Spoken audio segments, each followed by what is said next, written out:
So what heroes do you play? Nikitos. What heroes do you play?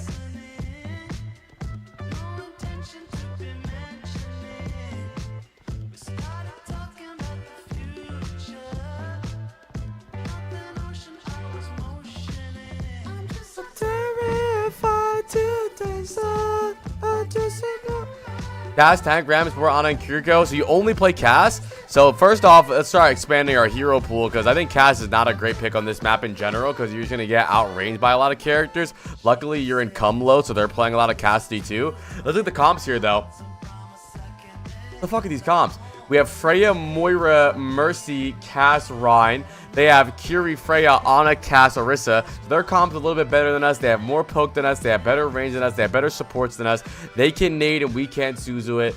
Overall, their comp is just better in general. There's probably not really going to be much for you to be able to do here on Cass on this map, considering the comp we're playing. But let's see what happens. I'm gonna assume what's gonna happen is you're probably gonna do a lot of useless damage, and you're probably gonna get a bunch of hit markers, and you're gonna do a lot of random damage. You're gonna hit a bunch of shots, but no one's probably gonna die because you're gonna out heal it because you're not in the right range. Let's see what happens though.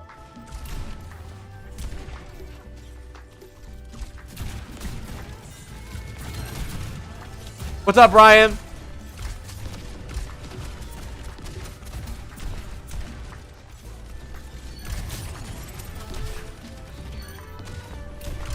Okay. We got nobody on cart. We good though. So I don't like how you're positioning before this fight starts. You're really constricting your team's angles by playing inside. All it takes is for them to go far right, and now they have more map control and better sides of the map. I would love for you to just play here, because one, they can't shoot you from high ground, and what's gonna happen here in 5 seconds?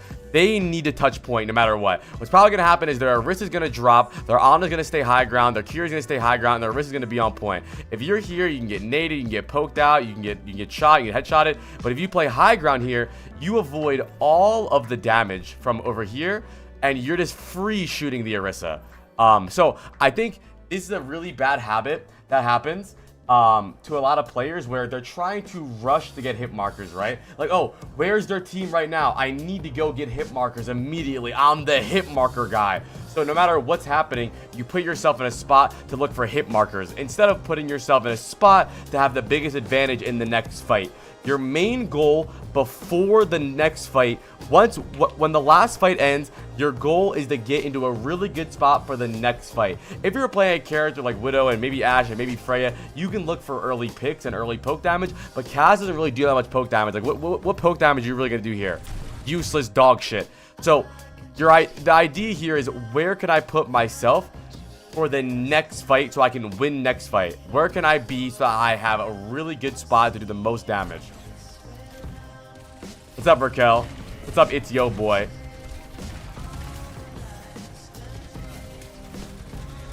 Well, luckily, you are in Seaman low, so nobody touches the point. But in the future, when you get the higher elo, they will contest the point.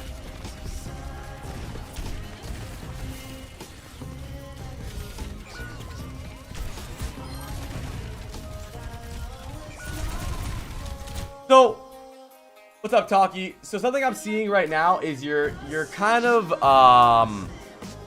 floating around looking for a quest giver, where I would rather you find a spot in your back line, you know, with your Moira, and play here and shoot this guy, shoot this guy, shoot this guy, but you're really playing in the middle of everyone. So it's really awkward for you. You're kind of humping your tank a lot, so you're looking top right, looking main, looking behind you, looking left, looking right, and you're almost getting surrounded. And by the way, I'm not telling you to play in spawn over here, but the same idea when you're playing with Cassidy, and when you get the higher elo, the term backline comes into play, right? Where your Ana, your Mercy, your Moira, your Brig, your Cass, right? You don't want to be floating through the fight. That's the job for a Genji, Tracer, Sombra, the divers or the flankers. During the fight, you kind of want to be where their Kiri is if you were on defense, right? You want to be in a spot where you can see the fight, where you can see it. Like, look at you here. It's very awkward for you. I can tell you're panicky, right? Right? It's like, A lot of shit going on around us. We don't even know where our Sombra just died from. Where did our Mercy just die from? Right? Look where you are. I would love for you to be right here. Why? Because if the Sombra uncloaks onto our Mercy, boom, we stun the Sombra. Sombra's dead. And once the Sombra's dead, we turn around, boom, we can still see everybody. We can see the Tracer, we can see the Ana, we can see the Orisa, we can see the Curie. The way you play is you're narrowing your vision on like what's right in front of you. Right? It's just the Tracer. Now it's nobody. Now it's just the Orisa. Now it's just... See, if you were just playing back here, I'm not saying I want you to play super far away. It's not a length thing. It's not a length thing. It's a position thing. You don't want to be directly in the middle of everyone because now you're being surrounded and you have to whip your head around like a crazy person. When if you could just get a good spot in your backline so you can defend your backline, you can still do damage, you can still shoot the Ana rather than having to run towards everything. It's almost like you're chasing everybody when you don't really need to be doing that. Even here, what's the point of you going straight into the Orisa? You're a ranged character, not Reaper. Back up!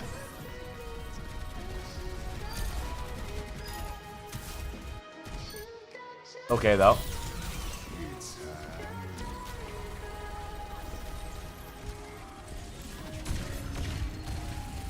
Again. I think this is a very common low elo problem. There is a magnet inside of you and their team. So no matter where you are and where they are, this is you. You don't need to do that. You need to understand where is your range on Cassidy. Just go where you start your high noon. Just go left here and shoot the Orisa. Now you can shoot the Orisa and also fight off the Sombra. You can see the Ana. You can see the Tracer. You are playing like you're Reaper. You don't need to play this way. Let me ask you, does Cassidy do damage right here perfectly fine? I'm not going to wait for your answer. Yes, he does. He does damage perfectly fine here. You don't need to shove your body into them. I'm sure you love the right click, but the problem is the higher elo you get, you're going to be punished for this a lot.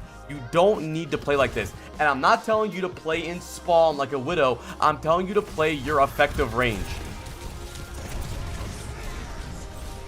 Like, where are you right now? How did we find ourselves in this fucking closet? When we could have just been here. Fighting the Sombra, fighting the Orisa. We would have been fine.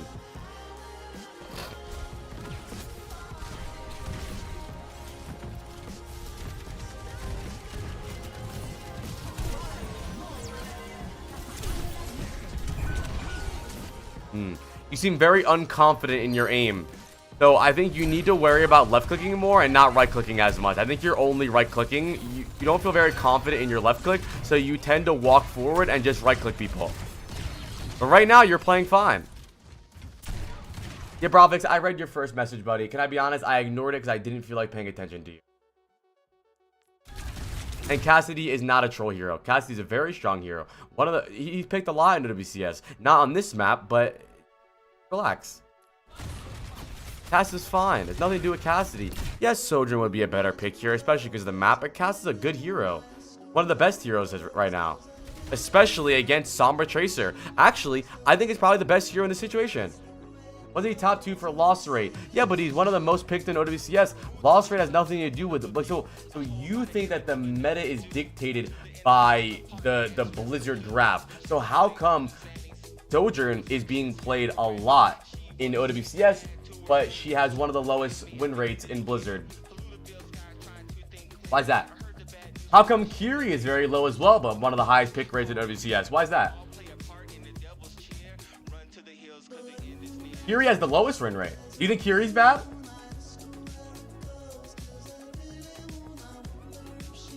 Probably it's all good, bro. Slow your roll. Let me do the coaching, all right? You sit back and watch. If you have something good to say, let me know.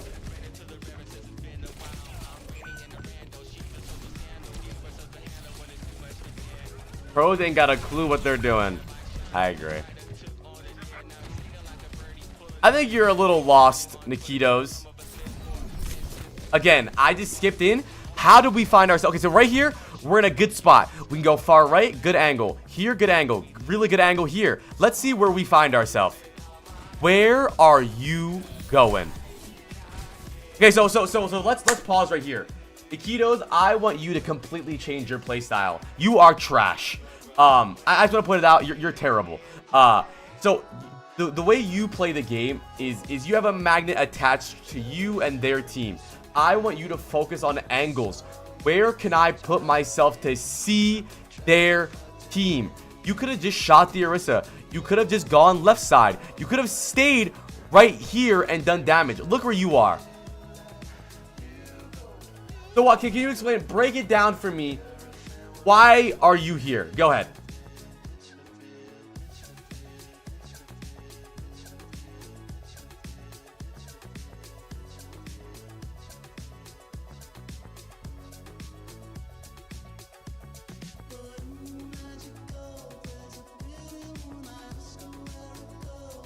Because what's the best? Don't know, trying to kill the supports. Let's see how that goes. Let's see. So do you want to try to kill the supports, or do you want to kill the supports?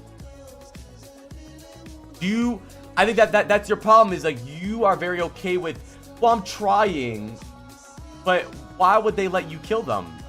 You are playing as if their team has no hands, no eyeballs, and no ears. So you just run at their team and expect them to lay down and take it like good boys. But they're going to shoot back at you. So first of all, this playstyle is terrible. I want to remind you, Cassidy is a mid-range character. I know he has a right click.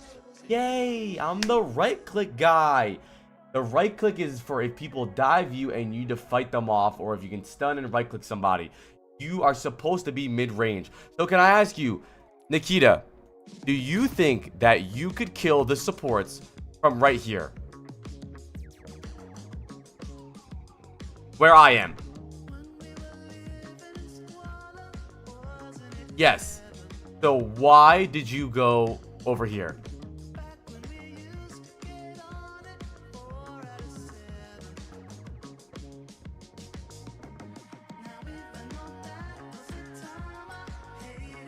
No, I don't think he thinks the damage fall off is bad. I think he's not confident in himself. I think that he doesn't believe he can hit any shots, so he only goes for stun right clicks. Only stun right clicks the entire game. And if that's the case of your playstyle, I would recommend playing Reaper, because you are playing a hit scan, ranged, mid-range character. It might be it. I don't know why I would run in. Right, you don't know why you run in. I think you feel like you're gonna miss, so all you do is run in and you stun right click. You really need to break this habit. This is a really big mistake. I mean, there's 1,000 options here. You could have just stayed main and shot I mean, look where their Freya is, right? Our Freya is, right? Obviously, she's a little bit more range than you, but you could have played right here. You could have played here. You could have played here. Thank you, Fuzzy, for the 5. Can we get an OMG, right? OMG for the Fuzzy in the chat. Let me add Fuzzy to the wheel. After this, we do have Rocco going next, because he gifted 5 subs to skip the queue. Don't forget, you can gift 5. But yeah, Nikitos, this is a big mistake so far. I think you're going to really have trouble improving until you fix this problem. Right now, we go left here. Always ask yourself, mid-range, where can I stand so that I can do good damage to their team and not throw myself away? Remember, you are not playing for trades. If you walk in and get 1 kill and die, no! That's not good. You want to have an impact over the fight without dying all the time. Yeah, it's a confidence issue with you.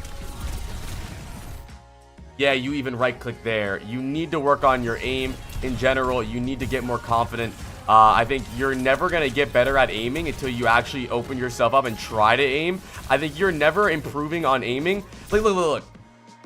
You are so unconfident that even when you don't have stun, you're looking for stun. You're looking at the ground like this, trying to stun somebody. You don't even have a stun. You think you need to slow down? Of course he does. But you need to, first of all, I don't want you to care about missing. You're never going to get better until you put yourself in situations to get better at aiming. Your aim sucks more than anybody I've ever VOD reviewed because you don't put yourself in a situation to actually aim. You put yourself in a situation to walk straight into people and stun and right click them. Even when you're shooting one of the biggest targets in the game. Even when a situation where you are shooting an Orisa from right here, you don't want to practice your aim. You actually stop shooting and go stun right click them. You will never get better at aiming until you put yourself in situations where you're aiming. This is going to be really rough for you to improve this way. And it's interesting. You can't aim and your cop out is the right click. So then you get the right click aiming perk. Let's see. Good shots. Really, really good shot. This is fine. This was fine. Why can't we do this all the time? On everybody. Good shots. You can walk up a little more. So, Nikitos, I'm going to say something very stupid that you're going to think I'm crazy about. And you're going to think, damn, I just gave this guy 5 subs for him to tell me something so stupid. I need you to try to hit your shots. I know you think I'm crazy, but you're not trying. I know you're not. Look at this. If you tell me you were trying to hit this shot, you're lying. Look, I'm gonna slow it down.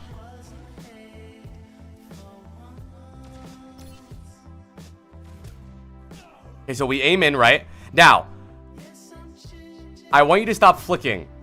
I want you to stop flicking, okay? So our crosshair is on their left.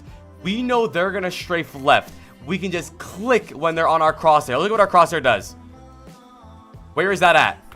No more flicks. Just play Overwatch like a rhythm game. Put your crosshair near their center mass or where you believe they're gonna strafe to and wait for them to strafe into your shots and click like a rhythm game. That was good. Because you're not trying to hit your shots. I'm sorry. You can question mark me all you want. I can tell when you guys have either bad aim or you're just not trying. Your mindset is the more shots I shoot at people, eventually I'll hit them. But you need to think about quality over quantity.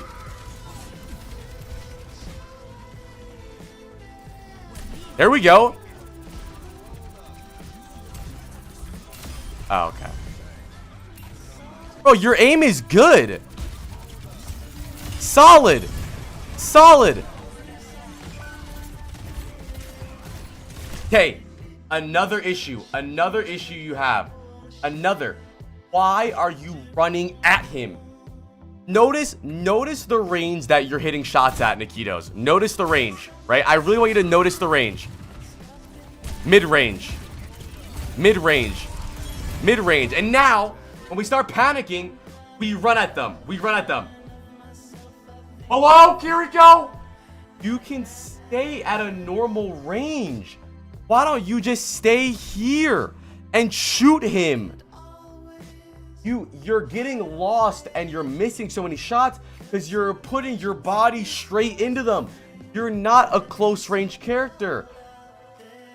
You're a mid-range character. Go Reaper if you want to play like this. Now you're lost. Now you're confused. Now it's tough for you to hit shots because you're inside of them. Just play here or play here. The closer you are, the harder it is for you to hit the shots. Why did we drop off high ground there? We had a great angle here. We can see the Tracer. We can go right side here. We can see the Sombra. We can go this way. Why did we go main? I don't think you know why you went main. I don't think you know why you do the majority of things you do. But as long as we are really close to them, as long as we are right next to them, we can't be doing anything wrong because we're near them. That's our goal. Okay, now we have really good angles here. We can shoot the Kiri from here. We can shoot the Orisa from here. We can go left side and shoot the Ana from here. We can do whatever we want from here. Let's see what we do. Probably we're going to run straight past the Kiriko and straight past the Orisa and go for the Ana in the back line. VOD Q is 5.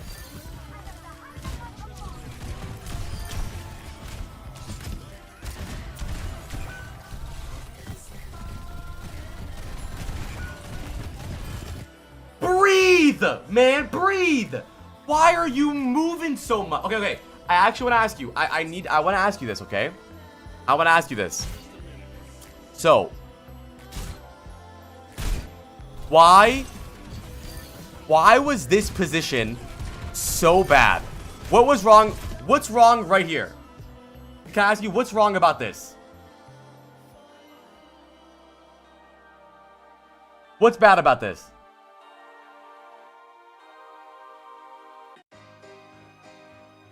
No, no, no, not that it's bad. No, it's not bad. This is not a bad spot. They need a touch point. It doesn't matter that we're standing. No, no, no, no, no, no. Stop.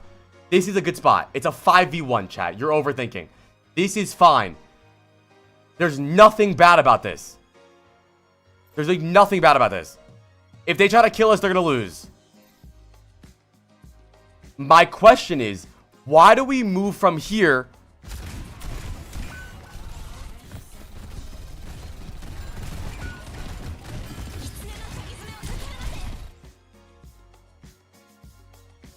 Why did we just do that? So what did we gain from going here to here? What did we gain? The only thing we gained was moving our bodies around like crazy. You're focusing on WASDing rather than hitting shots. You're not actually slowing down and breathing and realizing I need to hit every shot. Slow the fuck down. You're not trying to hit shots. I know you're not. You're not trying to hit anything. It's a 5v1. Look at you.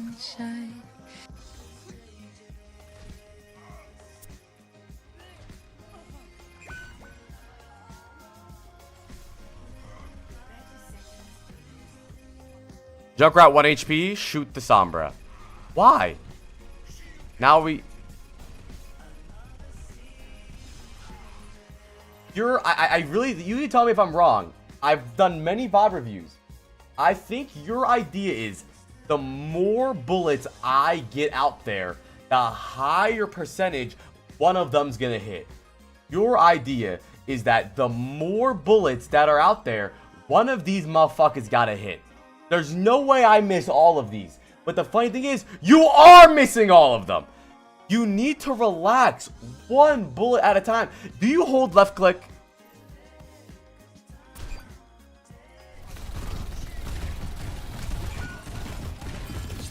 Are you holding left click?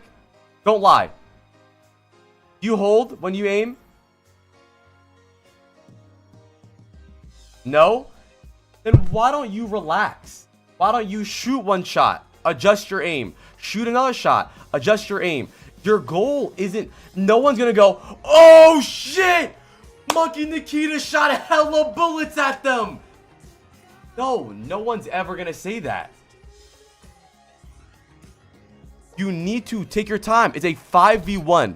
You could genuinely sit here and take 10 minutes to just hit the fucking shot.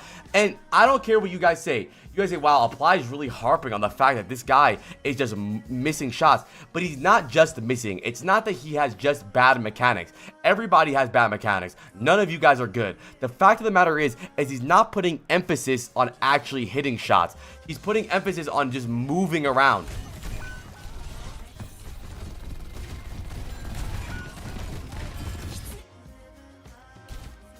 Now look at this. Now look at this.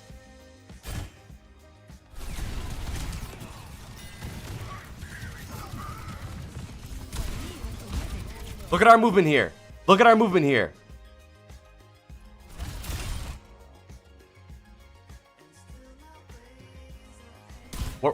We're basically just standing still.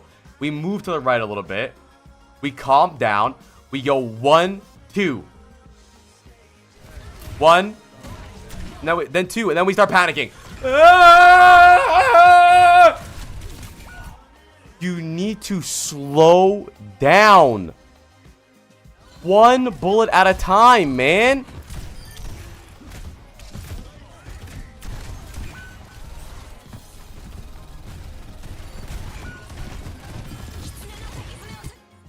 You need to relax. You need to relax. You're never going to get better until you solve this issue.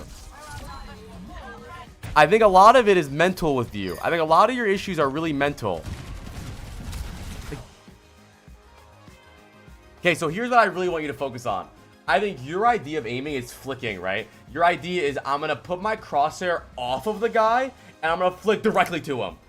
I would love for you to just aim at the person.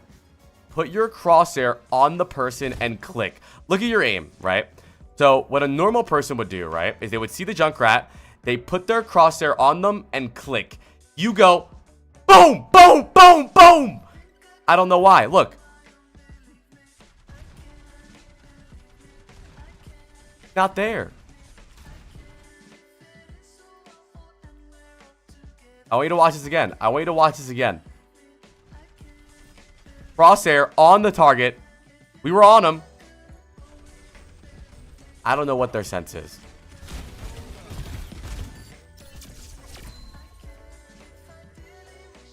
You need to slow down. You're not putting emphasis in hitting shots. You're putting no value into yourself. Again, you're just spamming. You're kind of playing. You know what? You know what this vibe gives me? Thank you, Mongrel, for the 13 months, by the way. You're playing like you're Junkrat. That your accuracy doesn't really matter that much because the projectiles are huge and you're going to hit some of them and you just need to hit some of them. You're playing like you're playing Cassidy like a spam character. You're not a spam character. Yeah, he should learn how to movement aim.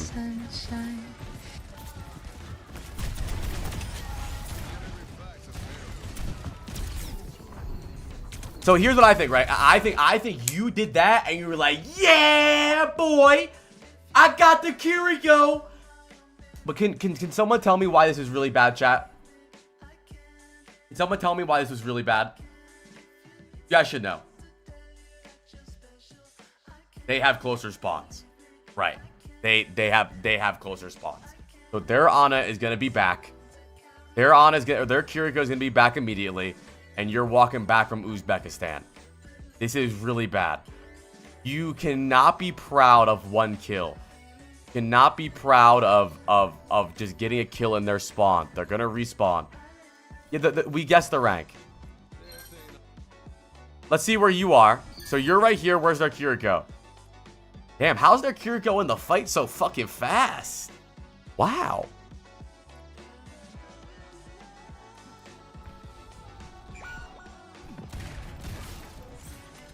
Okay. 4 of my teammates are dead. Let's look where we are.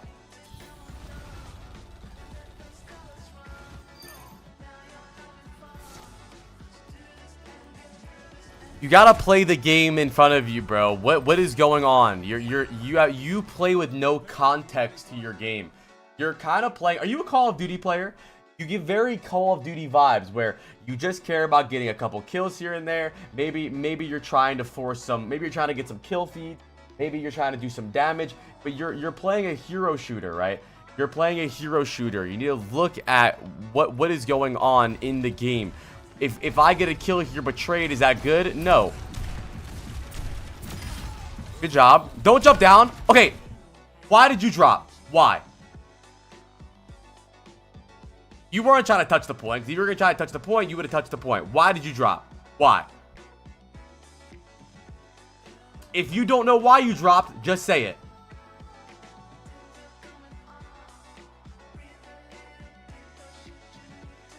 Don't know. All right. I don't fucking know either. You need to start playing with some... I already said that minus. He's afraid of missing. But look at your aim here. Notice the only 2 times you've ever gotten a kill. Thank you, Luxy, for the 7 months. Thank you, Madison, for the 100 bits.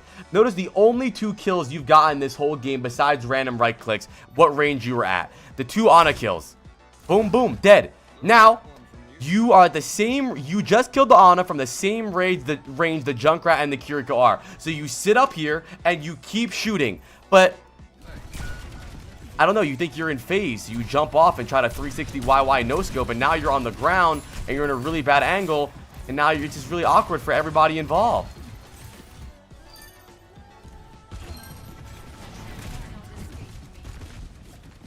So here's what's gonna happen, right? I've never seen this VOD before. We're gonna stun somebody, we're gonna right click them, we're probably gonna get a kill, maybe we don't, we're gonna die.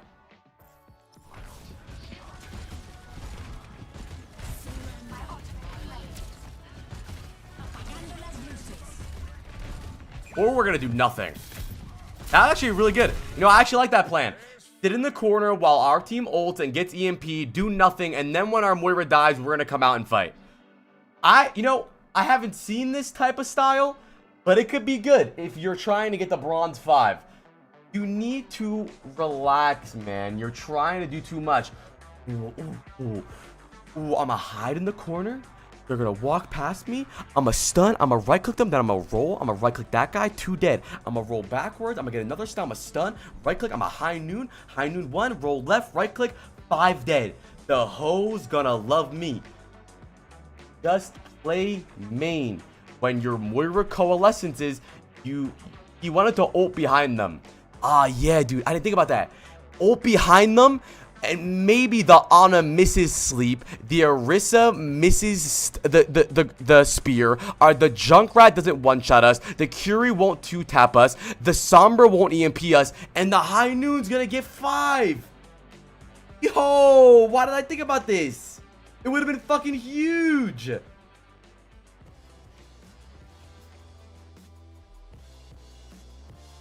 You're right. Why didn't he do that?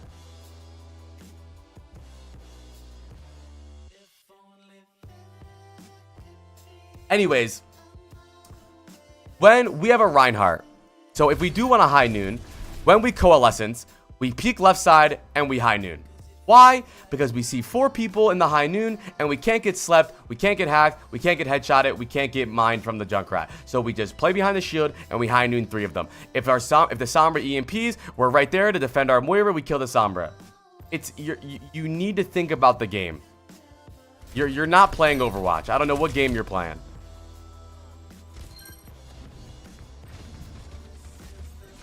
Okay, Orisa's right in front of us. We can shoot the Orisa. We're gonna high noon right here and kill nobody.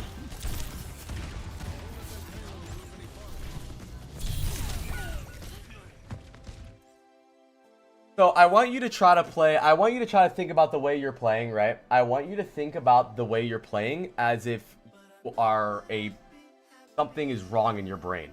Because this is fucked up.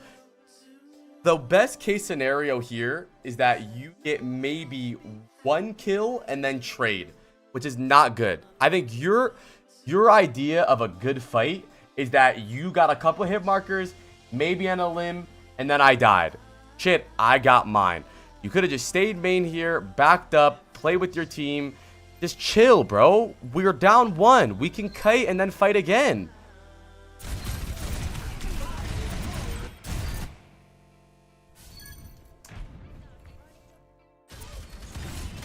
We're at a good angle right here. Chill. Let's look at the 3 kills we've got in this game. Let's look at the only 3 kills besides random right-click trades that we've got in this whole game. Let's look. Let's look at this chat. Let's watch.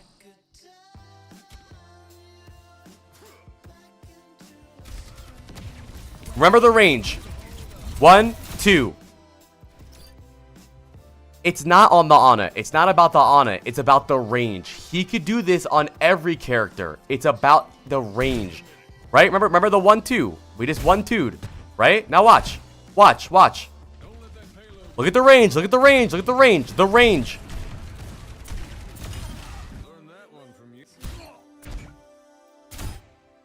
Look at the range. Look at the range. Watch the range. It's always her, but he could do this to everybody. It's not the Ana, it's the range. Now, we see those 3 kills. The only good kills we've gotten the whole game. Now, let's look at this situation.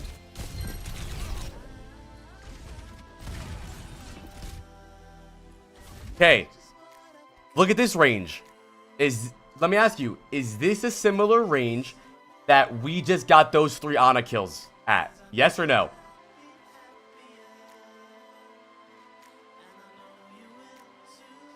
Not even close.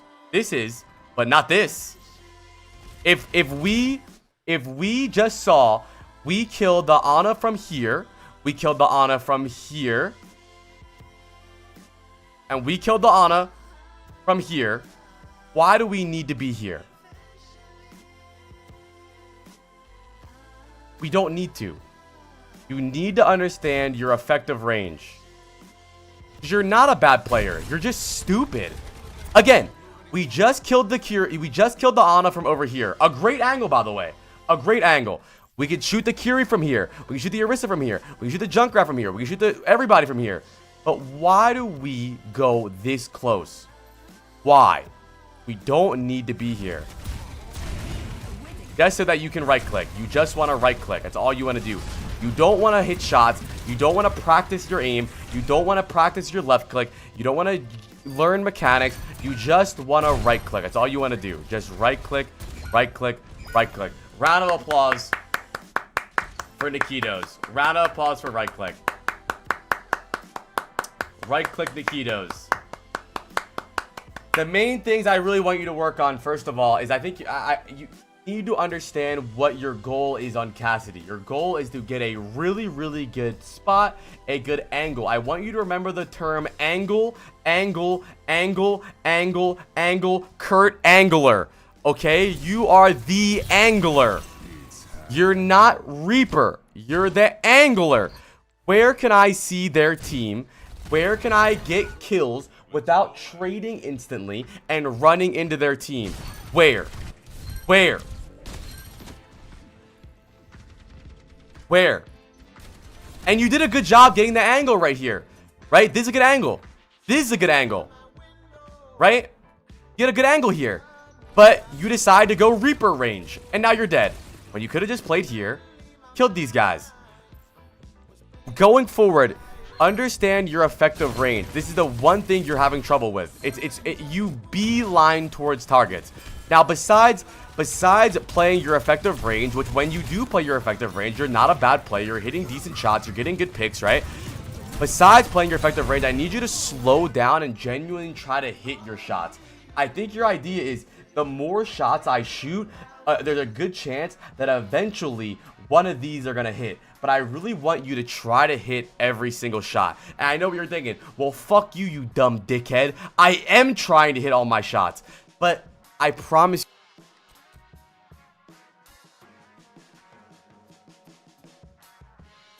Am I mudded? I promise you, you're not trying to hit all your shots.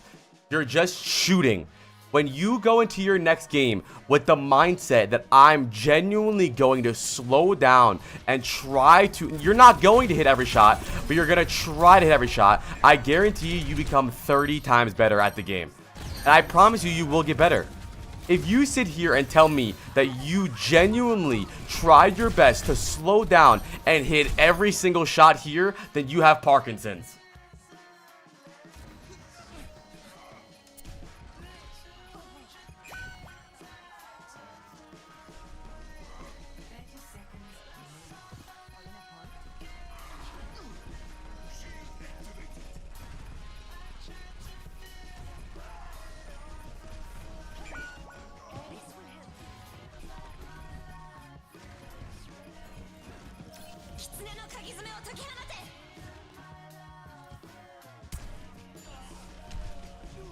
Take your time. Eyeballs, fingers. Look at the character, aim, and shoot. Don't need to flick to them. Try your best to stop flicking as much. Put your crosshair center mass and really try to time your clicking. The term click timing is what I really like. Put your crosshair near them and click, click, click. And you can shoot in a rhythm, whatever rhythm you like. And I promise you, you'll get a lot better. Because I think you could be a really good player. You're just not playing Cassidy the way I understand 100%. You got this, bro. Another round of applause for Nikita, man. You got this, bro. You're not a bad player. You're just not playing your character the way it's meant to be played. All right, chat. Now, Rocco gifted subs to skip the line, but he left and he's not here. So we'll spin the wheel. Well, let's guess his rank.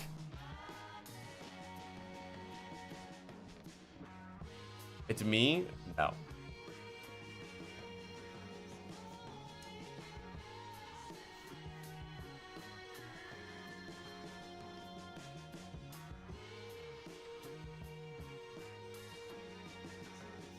Okay, chat. 1 minute pred. Let's guess his rank. Don't tell us yet. 2 Preds. And if you don't have any points, type it in chat what rank you think he is.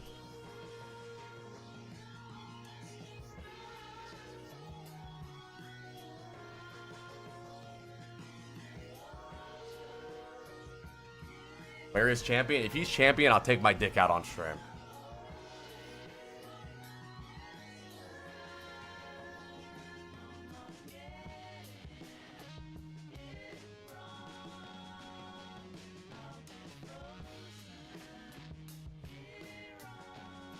And don't forget, it is 5 get the subs to get on the wheel. We only have 5 people on the wheel right now. I'm probably going to be doing VOD reviews for like 6 or 7 more hours.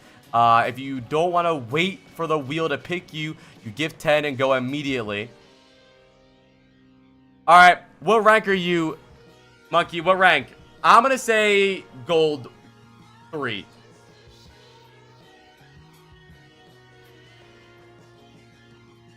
Silver 1. Yeah, man, listen, you got a lot to improve, and I think you definitely can improve, right? And I think you will. I think you will. And it's okay, right? You're gonna get better. Take your time, slow down, play your range. I promise you, you'll get so much better. You're gonna start skyrocketing in rank. Think about it. You're playing an entire character wrong, and you're silver 1. Once you start playing him correctly, you'll be much better. How do you stop getting bullied by E-daters in your game? I don't know, bro. How the fuck are you getting bullied, bro? Tell them to kill themselves in-game and then move on. I'm spinning the wheel! By the way, Nikita, remember, I'm not telling you to play like a Widowmaker. I'm telling you to play the range that you got those Ana kills at. And it could also be on an angle. It doesn't need to be main. It could be left a little bit, right a little bit. It could be main. Fwid! Alright, Fwid. Let's go, Fwid.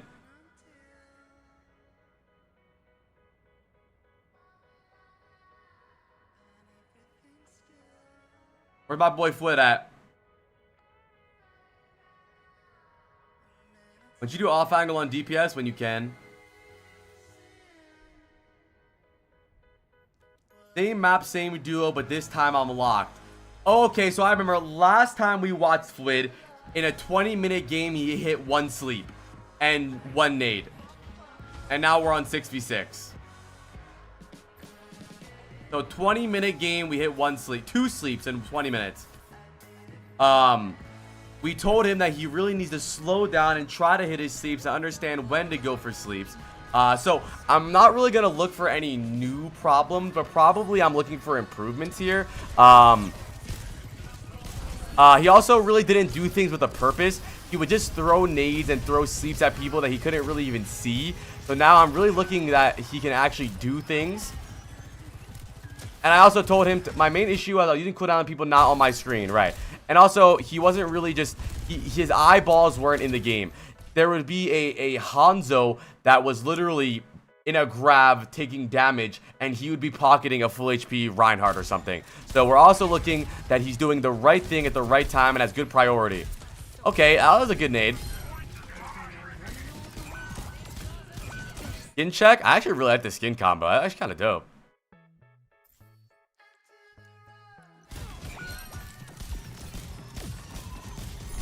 Open Q, why not roll Q? Because he's playing 6v6. 6v6 doesn't have roll Q.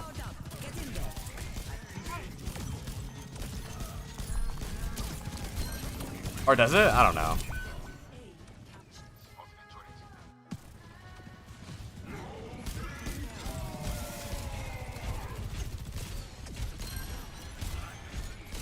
Oh, it's open max 2 tanks. Okay, yeah. I think 6v6 is fun. I don't really care. I mean, it doesn't matter what I VOD review. You're going to get better.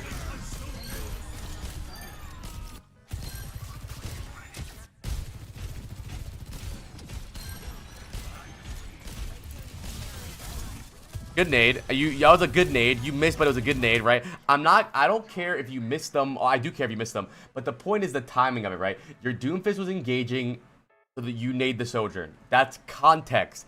Play in context. Anyways, is it crazy to say I want a same exact figurine of you in my background like the skeleton you have in your background? Yes, 5 gets it, and I'll send you a figurine of myself.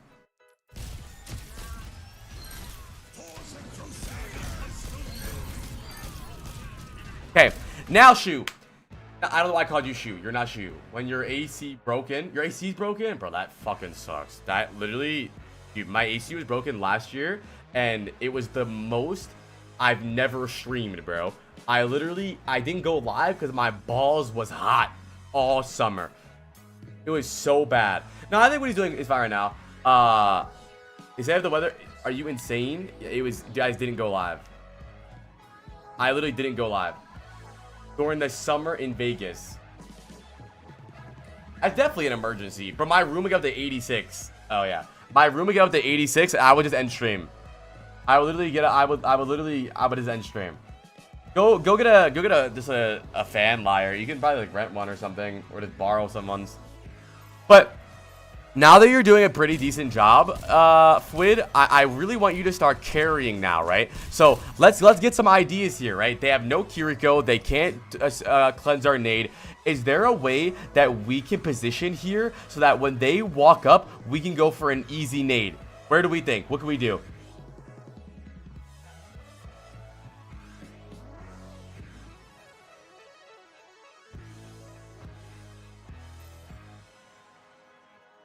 You could stream shirtless. No, not when. Where? Is there a place where we can stand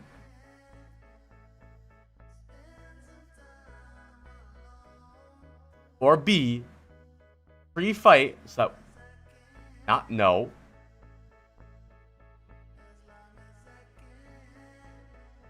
Left side, bro. Come on, man.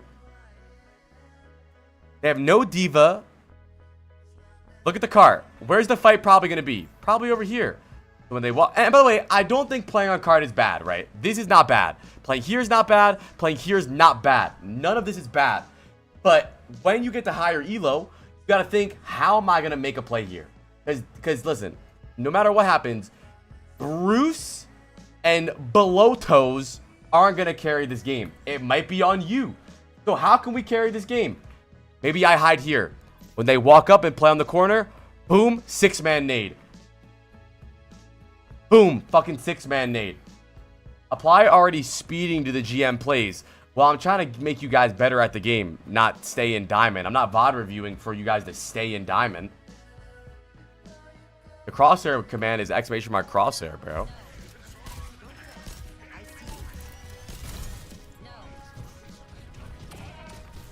This is okay, though. You're looking for poke here. Yeah, like imagine if you were up here right here. Imagine if you were right here. That cross is actually outdated, Madison. If you were right here, it would be really good. If you were right here, really good. So just try. I'm not saying that you need to go here, but it's just a thought, right? Is there a way that I can hide or position so that what would you do have to add a Genji? Yeah, I'll do have to have a Genji, because if he dashes on me, and I'll fucking shit on him. It just depends, you know, you guys. It's not a lot of you guys play with confidence. In my opinion, I think if you have cooldowns, for the most part, Anas usually do win the Genji 1v1. If a Genji dashes on you alone and they have no Diva or Winston to help him, an Ana should win that 1v1. If you can bait out sleep and nade the ground, nade yourself and him, it should be an easy 1v1 for you to win, unless you're playing against Proper. But you're not. You're playing against Ike and Maxed on Torb. But it's not even just on this map. Just in general, always have it in the back of your mind. Is there a better position where I can just drop a nade on them rather than throwing it across the map, right? Because a lot of your nades, which aren't bad timed right now, because we've done a VOD review, a lot of your nades are still Tom Brady nades. Somebody's down there, right? And they might be a little bit better timed in this VOD than the previous VOD. But it's still a little bit harder for you to get. And when you do play against better teams like Diva, they're very eatable, right? Almost all of your nades that you've gone for could be 8. But if you position better and you go from high ground or left side or right side, it could be a lot easier for you to get these nades off.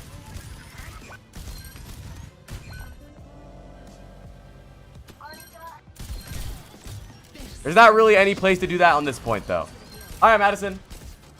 There's not really any place you do it here.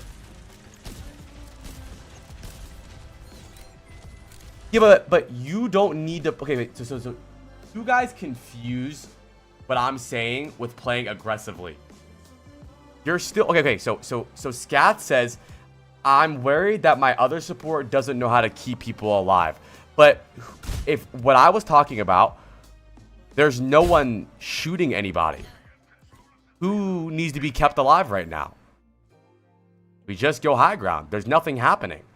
I'm not saying while the fight's happening, run backwards and go high ground and then your whole team dies. This is pre-fight.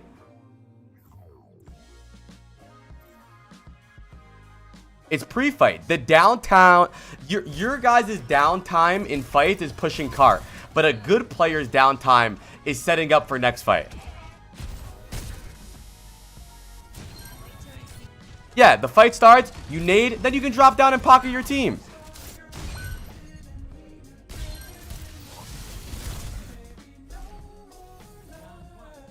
Also true, Elseg. That's also true. Up in here. We are rolling though. I mean, it's not a bad VOD.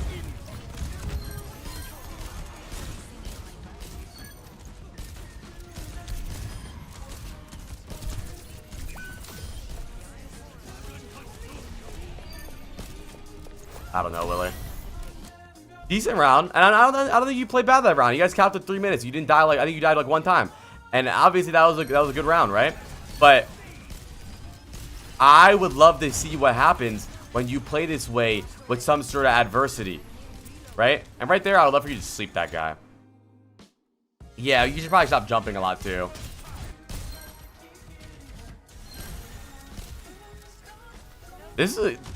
So now I think we're running into a problem where you are hitting sleeps, you are hitting nades, but for what? Now I want so before you weren't hitting anything. Now you're hitting them, but they're not doing anything. Hi, Prince. So now I want you to work towards a goal with the nade. What is the nade going to do? Is the nade going to get us a kill?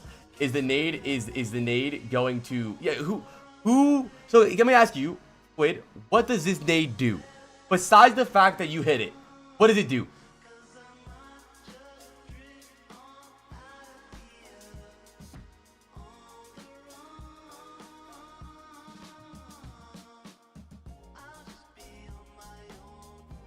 Nothing.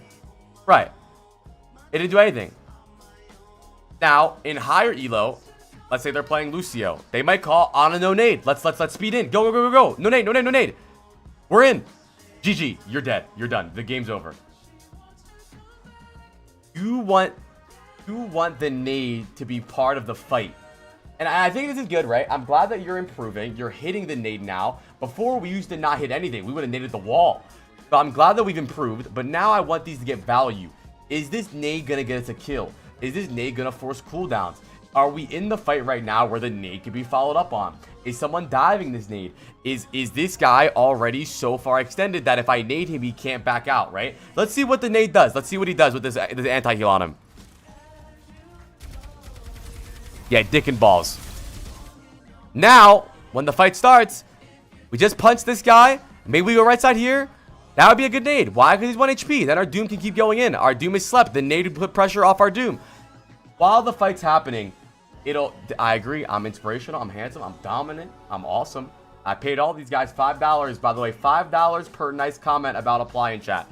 But yeah, think to yourself, right? Now we're not trying to just hit the nade. We're trying to get value out of it. We want to gain something, right?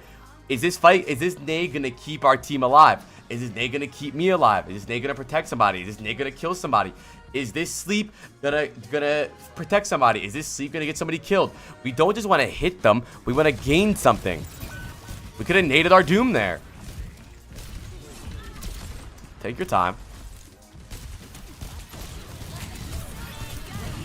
Yep, look at Bloody Junker. He's right.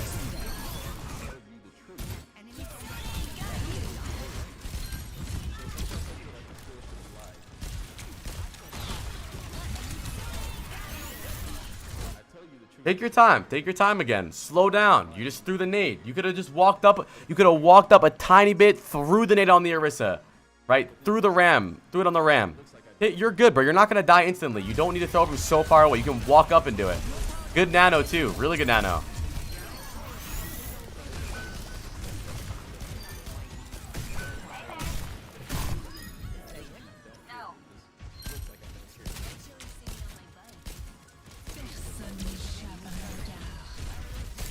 Come on. Don't relapse. Even if you hit this, let's say the Hazard and the Ana got naded. What happens? Dick and balls. Nothing happens. Nothing. Even if you hit it, nothing happens.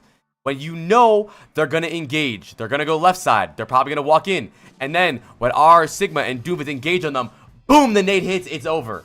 Think about it in the fight. How is my nade going to affect the fight?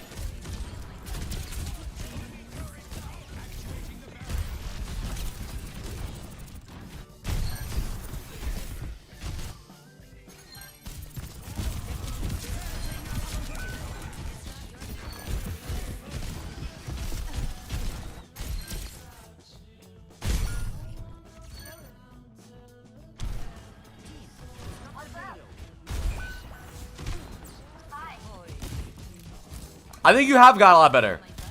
Got good. Well, this is not his first VOD review, so he's definitely improved from the last VOD review, but he's still making a lot of stupid mistakes. But he's definitely gotten better, which I'm happy about.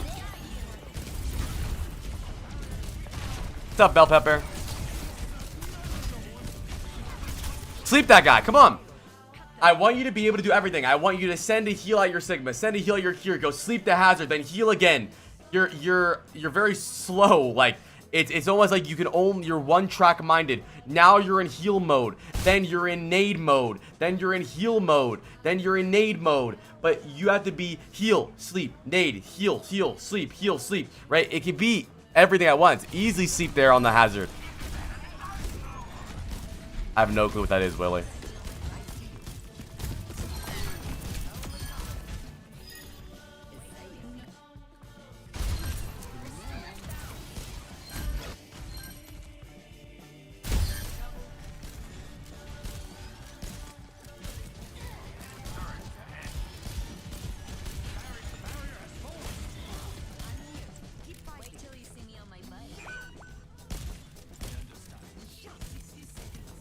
Hi, Almighty Yard.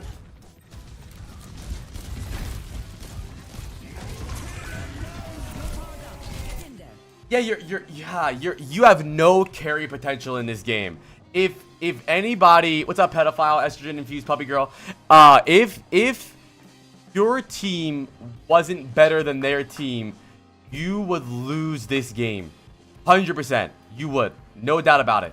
Because you have no impact in this game to carry these fights, right? You have nothing. There's nothing that you could do to help, right? What did I do?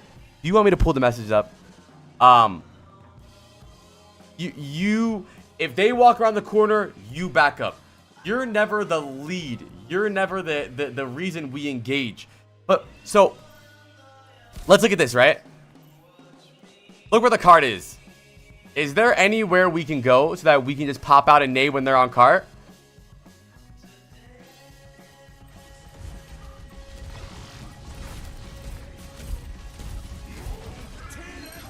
You can. I really want you to open up your mind to doing something more than backing up and throwing nade from far away.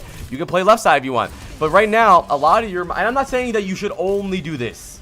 You should. I'm not saying this should be the only way you play the game, but it needs to be part of your playbook, right? It needs to be part of something that you can do, because right now the only thing you do is you back up, you throw nade from far away, you sleep, you heal. You back up, you throw nade, you sleep, you heal. You back up, you throw nade, you sleep, you heal. That's all you do. There's never any reason that you are carrying the game. I want you to try to get that.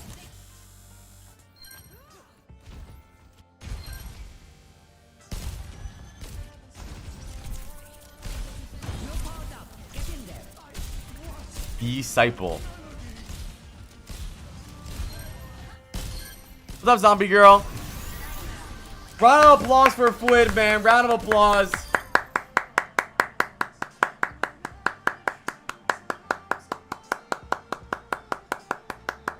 Yeah, you're not in a position to make the plays. You can't make any of these plays from main. All of the plays that I'm saying you can't make from main. So first of all, Fwid, I think you've gotten a lot better.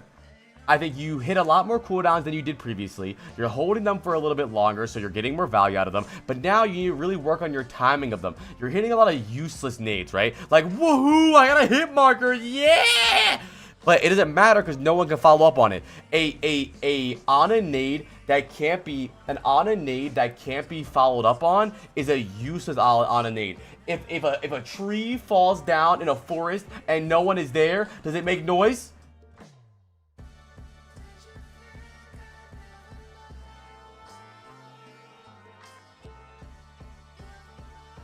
Maybe.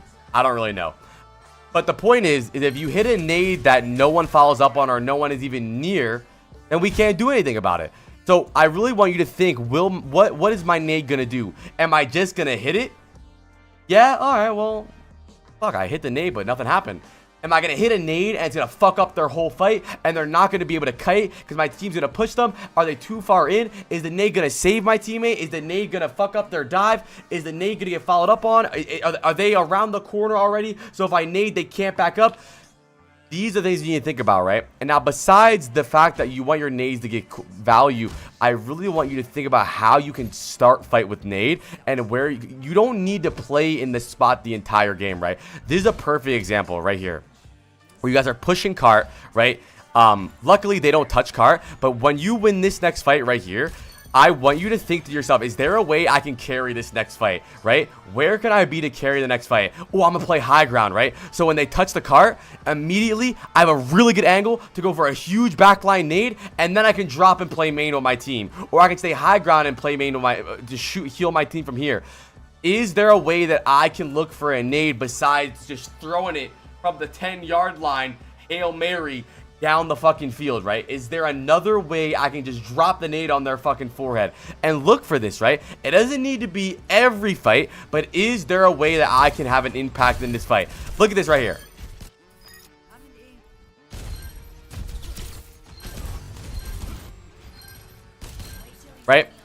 Right now, we could easily, when they walk around this corner, we can walk left and nade backline, and then our team can walk up, and then maybe we go backwards, right? We can hide in boiler room. So when they walk around, we peek, we nade, then we can walk back and heal our team. You need to look for ways to go for easier nades rather than just throwing nade across the map. So I just gave you two options to look for a really easy backline nade or a big nade. Let's look for the nade that you went for.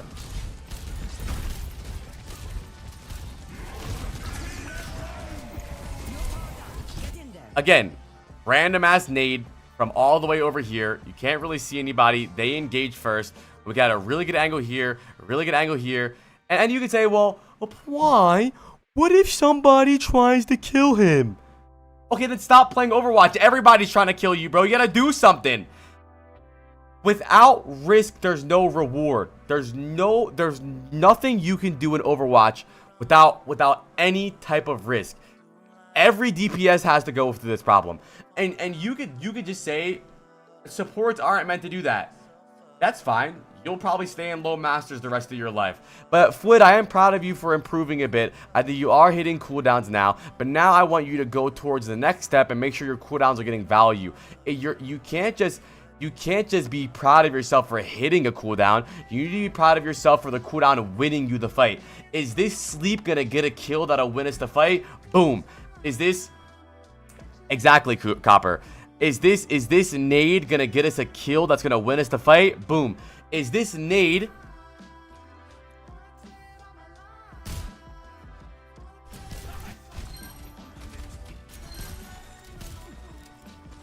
just gonna hit their Ramatra and then the Ramatra is gonna wait until the purple's done and then he walks in? Yes? Then I won't go for it. Right? It's fucking useless. So think about how you're going to win the fight and how you're going to value off your cooldown. I think you'll get a lot better. Exactly. W Fwid in chat. Hey, Unk, still being edged. W.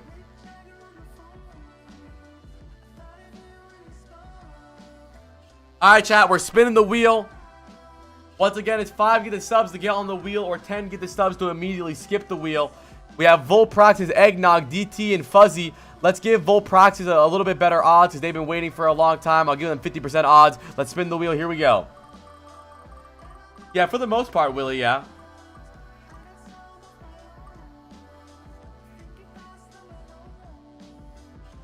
Volpraxis! Where's Volpraxis at, man?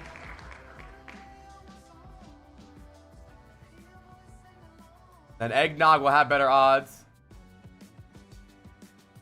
I know, Manchamo. It's good, man. I don't know if you're a big fan of Tame Impala in general, but you definitely have to go listen to their other discography. Hell yeah, Wish. What's up, Volt Praxis? Where's Volp at? But I don't even think he's here.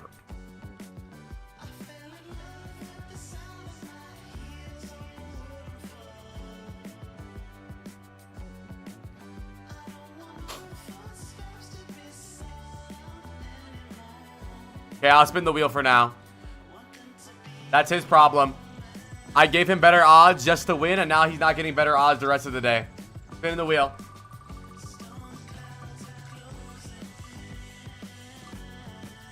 Fuzzy! Where's Fuzzy at? Oh, not YouTube chat. Oh my god. Okay, Volpraxis, you're... Okay, Fuzzy, you'll go after Volpraxis, this fucking idiot. Yeah, I don't look at YouTube chat, bro. Fuck the YouTube chat, bro. If you're in the YouTube chat, fuck you!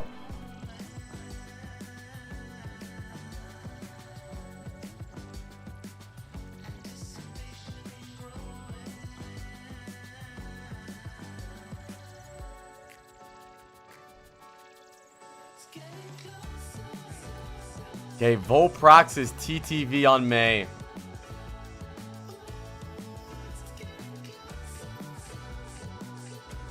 How much would it cost to pay off Trump to glaze you 24/7, bro?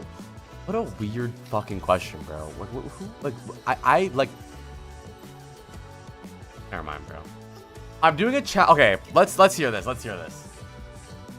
I'm doing a challenge of one tricking Mei for 50 hours. I never really played her before. I'm ass. Her right click isn't intuitive for me. I feel like I have some good ideas, but I can't execute or carry it all because of that. Obviously, you need to improve on everything. You're looking for the most glaring issue to work on and maybe how to do so.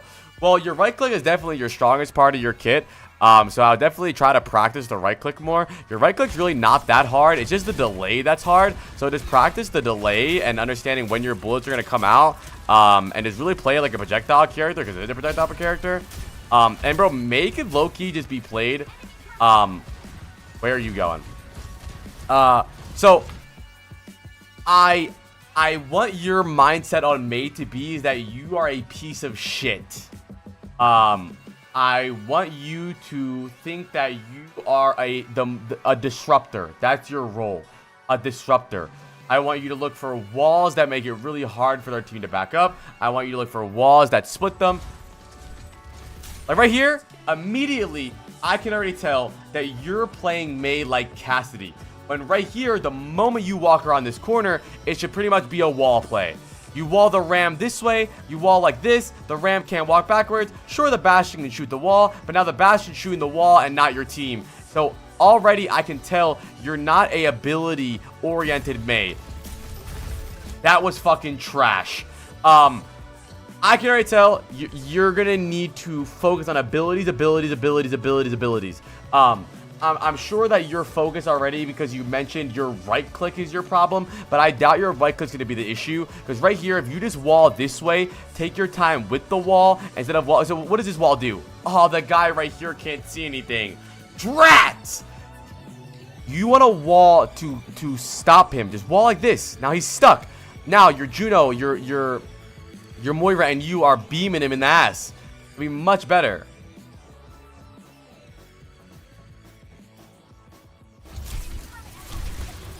Okay. Good shot. Good shots. Your right click's fine. So, I think my biggest pet peeve of you guys is that every time I do a VOD review, you guys say, well, I'm just really bad at aiming. I think my aim is the reason I'm not ranking up. I really think that the right click is really unintuitive. And really, it's always that you guys suck. It has nothing to do with your aim ever.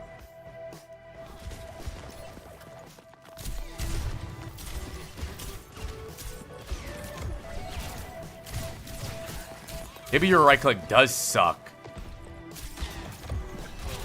I take it back. But really, I don't think this is a right click intuitive thing. I think you're just not aiming. You're not aiming. Look at your crosshair here. Who is there? Who is there? Stop moving so much.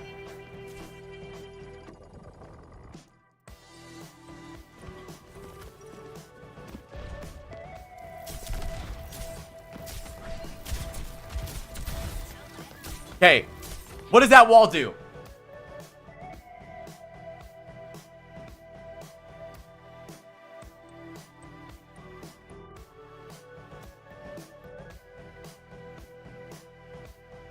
Going for Illari.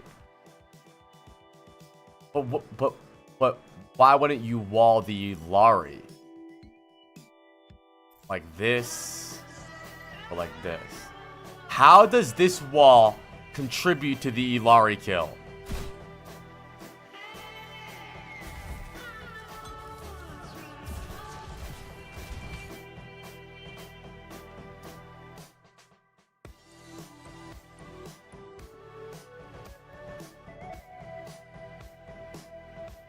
I think you're not getting cooldown. You're not getting value cooldowns. A good wall here would be to wall this way so that you can walk past towards the Kiri or the Illari.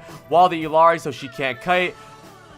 Was trying to separate. Yeah, but that doesn't make sense. That they can just walk around it. You need to think about your walls in a smarter way. You're very narrow-minded. If I wall, they're gonna be separate. Right here. Beautiful wall. You wall here, the Curie split, the Ashe split, you can shoot the Ram and the Orisa for their Bastion for free. It doesn't make any sense. Now you have ult, you can wall. You should have walled here and threw it deeper.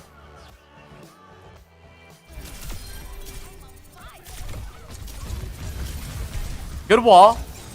Now that's what you actually split somebody.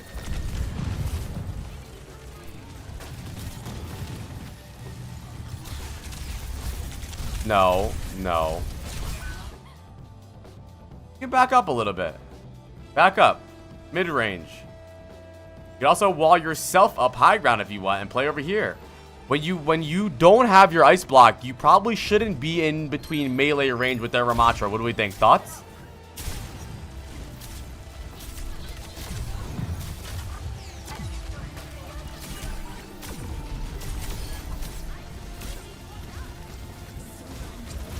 Wall the Ram. Okay, take your time with your walls. You're throwing them out there like they don't matter. The wall is one of the most oppressive abilities if used right. Take your time. You don't need to spam it. There's...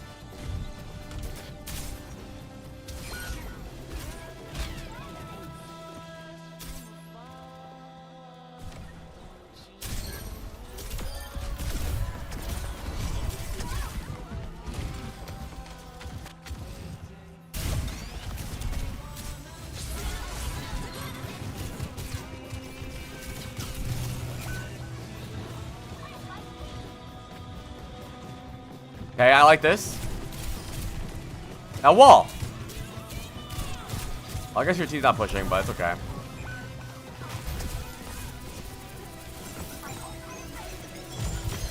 Good job.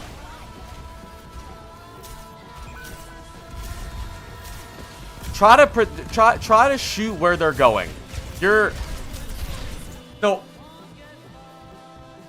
It's like you shoot where they are 1 second before. You need to realize that there's a little charge up. It's like whoop, whoop, whoop. Right? It's like you need to just play Mei in practice range. Understand how long it takes for the ice cycle to go out.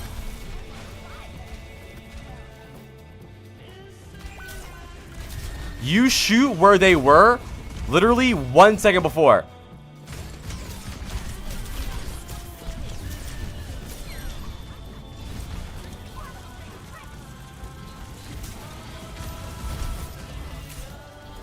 That was a good wall, but you didn't do anything with it. Yeah, and try not to flick as much. Just shoot at them. The projectile is really fast. It's a really fast projectile. You don't need to try and predict as much. Just shoot at them. I think you're overthinking. I think you're playing Mei like Pharah. Who did you wall?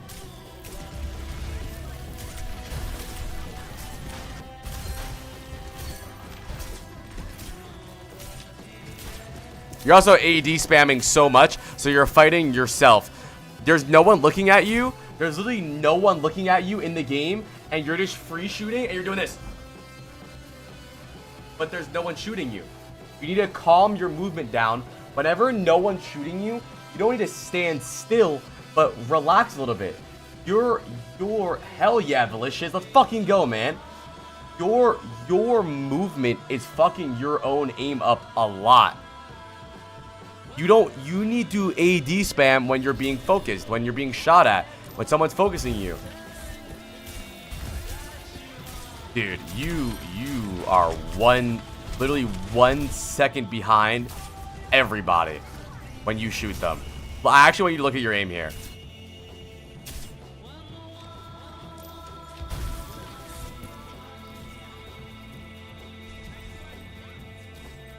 Like, listen. If you could shoot, like, their previous, like, soul, you'd be the best player in the world. But sadly, you have to hit people in this game.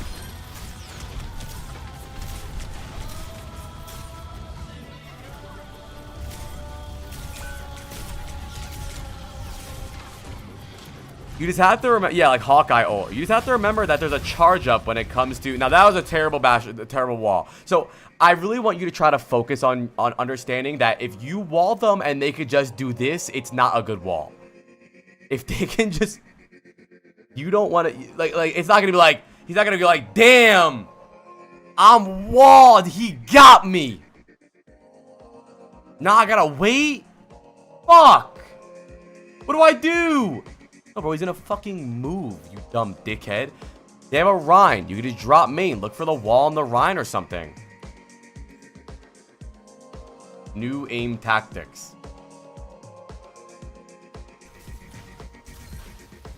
So much. So you're fighting, you're free shooting, and you're doing this. But there's... Okay. Lock in. Wet socks. Imagine if you had a wall here.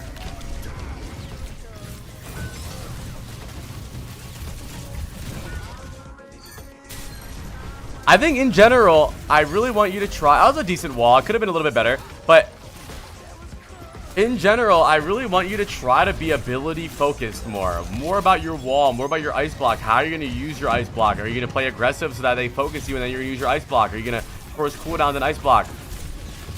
Good wall. That was a really good wall. They couldn't kite that, and Bastion couldn't walk away. What's up, Teeth?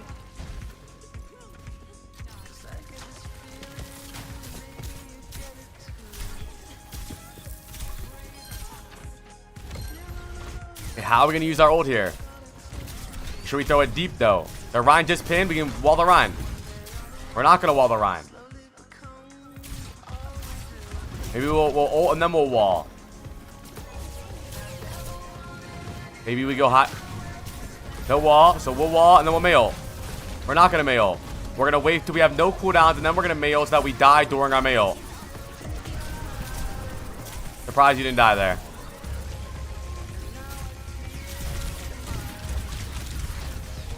Don't be afraid to start the fight with your ult, man. I don't know why you're not ulting. You're waiting so long. Now you're dead. You're using all your cooldowns and standing in the middle of the fight.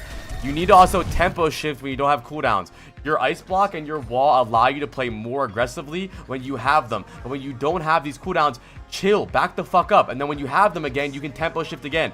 You are playing as if your cooldowns and you aren't friends. You and your cooldowns have nothing to do with each other. You have no context in the way you play.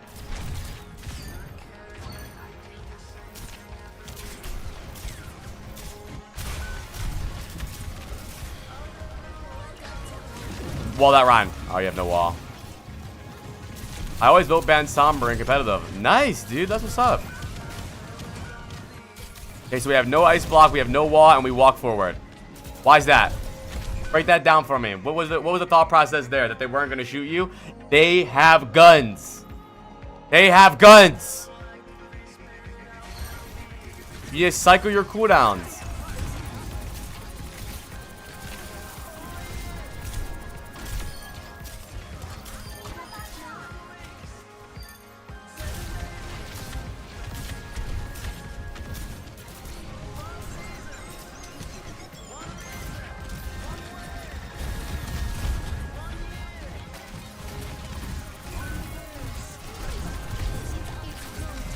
No, you're Star Wars. I said that already. I said that. I literally said that in the beginning of this VOD. I told him the mindset you need to have on Mei is that you're gonna be the most annoying human in the planet. You're gonna be a disruptor. You're gonna tilt them so hard. That's all good. Okay. Hold on.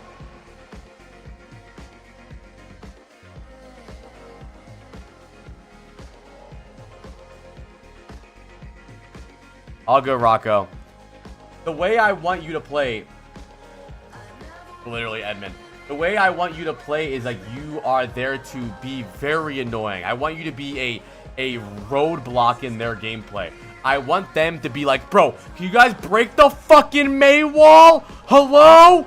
I want you to be very tilting. But honestly, you are a huge non-factor in this game. You're kind of playing like you're a Cassidy or an Ashe. I like the fact that they're on Reinhardt into Mei should tell you everything. When they have Rein and you're Mei, their Rein should smash their head into the monitor. But he doesn't care because you're not doing anything. Your main focus should be on splitting their Rein and not allowing them to do anything.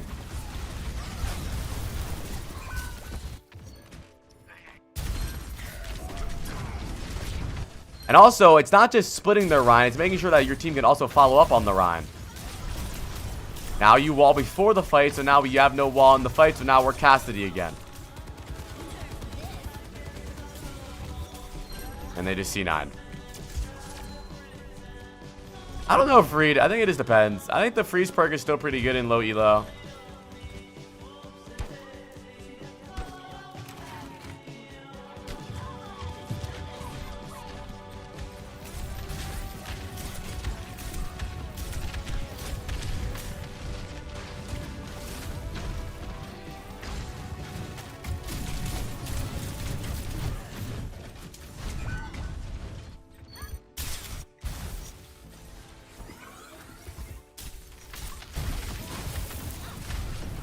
Wait, why did you wall vertically there? Why didn't you just wall the Mei? Like this?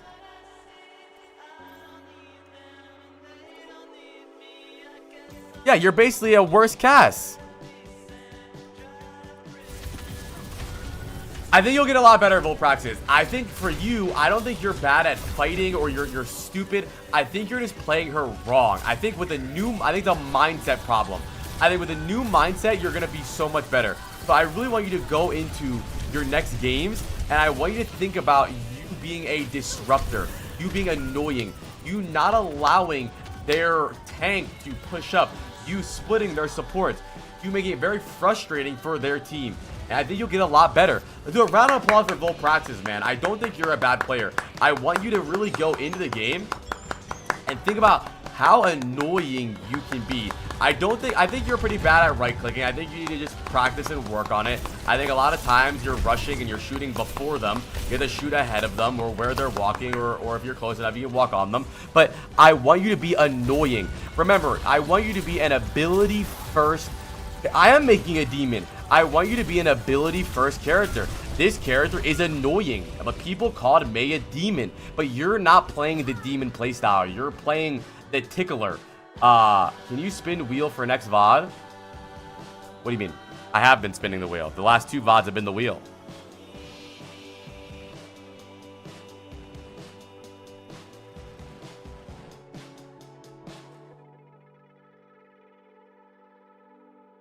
Anyways, I'm going to continue the VOD review, and then we're going to spin the wheel when we're doing the next VOD review. So, listen, chat, when you do, I mean, you said Fluffy goes next. Yeah, I'll spin the wheel, actually. I want you to have the mindset that you are an ability-first character that is going to be a disruptor and very annoying, because you're not playing off your Mei Wall. And don't think of your Mei Wall as something that you just use, right? Maybe in an Overwatch fight, you get one wall off before the fight's over. One wall. That's it. So that one wall needs to get value. So take your time and look for a good one. And look at their comp and think about how you're gonna use it. All right, round of applause. What's up, Blue? They've been 32 months.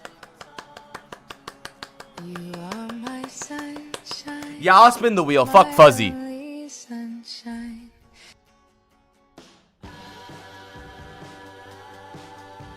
Exactly, Volpraxis. Exactly.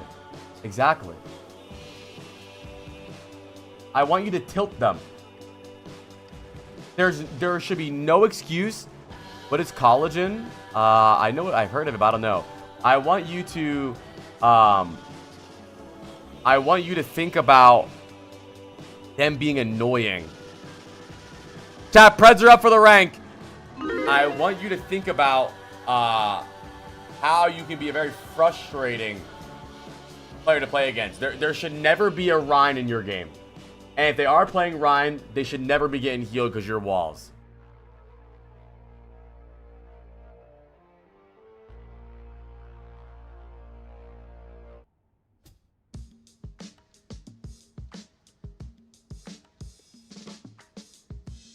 If no one is complaining in chat, exactly, I want you to be reported for child abuse.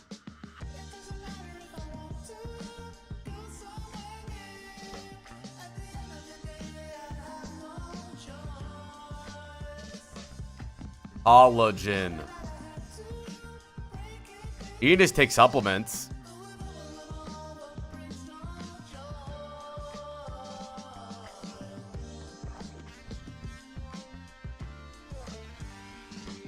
My coach? Wait, your Tarkov coach told you to consume collagen?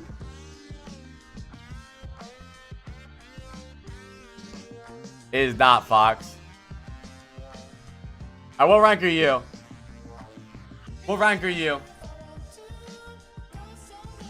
I think you're Diamond 3. Silver? Wow, you're not bad.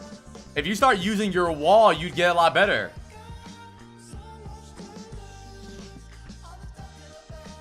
That is typed his VOD code in chat. I'm gonna do your VOD right now, Zentu. I got you, bro. You're next.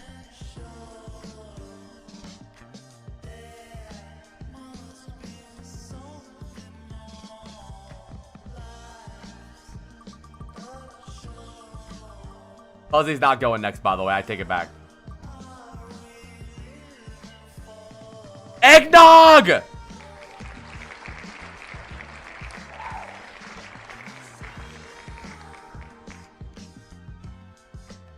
That only 2 people in the wheel. Only 2 people on the wheel right now. I swear I'll be last, but you were the last gifter. How normal is it to go up and down between 3 to 4 ranks? It's pretty normal. I mean, you're just fluctuating.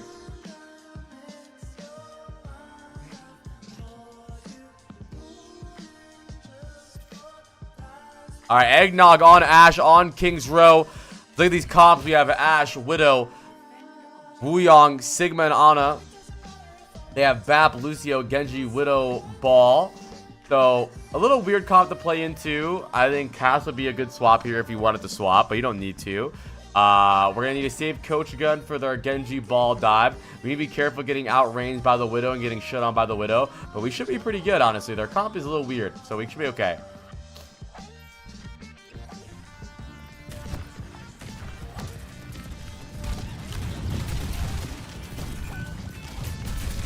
Yeah, like I said, you're going to get ran over here a lot. No, good swap. That's what I said, baby. All right. Now, your main goal here is to be very disruptive to their ball and their Genji dive. Never allow their ball to get a full slam off. If their Genji dashes in, try to stun over the deflect and fuck up his dash out or his wall climb out.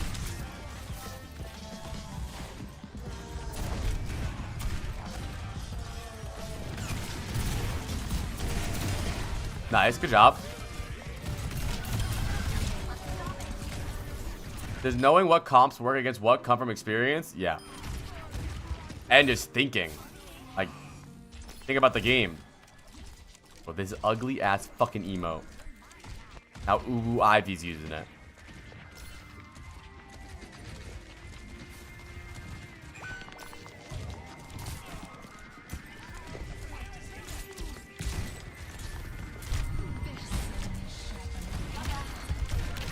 Bro, this spin shit, man.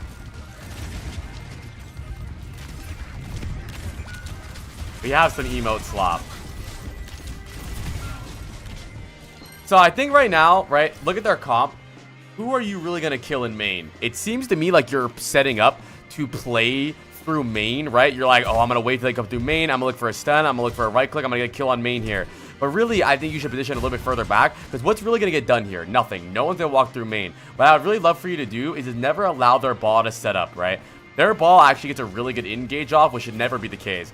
He slams your backline here. Your Ana almost, I think your Ana does die to him. He missed sleep. You don't pay attention to him. He slides into you. Now their team is immediately in. So you started main and ended up over here. Their ball got a good engage, and they walked through choke anyway. So you did pretty much nothing in your role this fight. Just play back to disrupt the ball more. There's nothing you can really do in choke here. I mean, what are you gonna do outside the Widow? Good stun there. You get high noon here too. Oh, nice, good job. Nice. I mean, I just want you to notice on the fights where you're getting the most values when you're peeling. And I also want to mention that I'm not saying that Cass is the peeler. You're not a banana peeler, but it's all situational, right? What are the comps? What could you really do to the Widow, Bap, Lucio in their backline? You're not going to outsnipe them, so how can you play? You can play to disrupt the ball, Genji die from your Ana. You guys have a good backline, Ana, Curie, Cass. So you want to recognize when you have a strong backline and play off of that strong backline. Don't try to rush when you have a fight when you have a comp like this.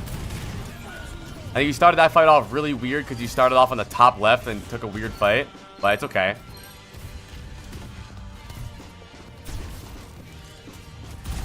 Good job.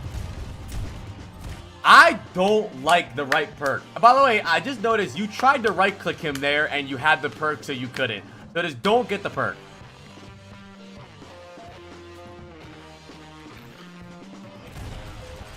I love right clicking on Cass, bro. I don't care. Especially when you're playing against a ball. What's up, fam? How you doing, dude? Good shots, though. You have good aim. There's nothing wrong with your aim right now. I don't think you're playing that bad, by the way. I think your decision making is just stupid sometimes. And at least where you go and where you're positioning. What's up, wheelies? Yeah, they're on Winston now, so even more so, you can just fuck this Winston.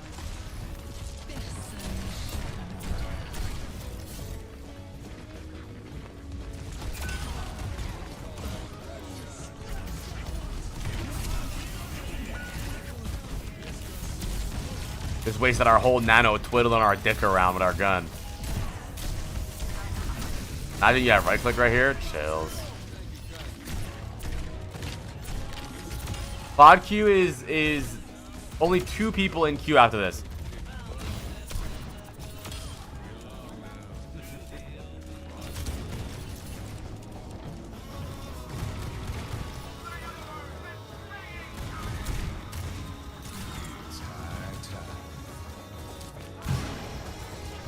Live Vod Reviews fell off.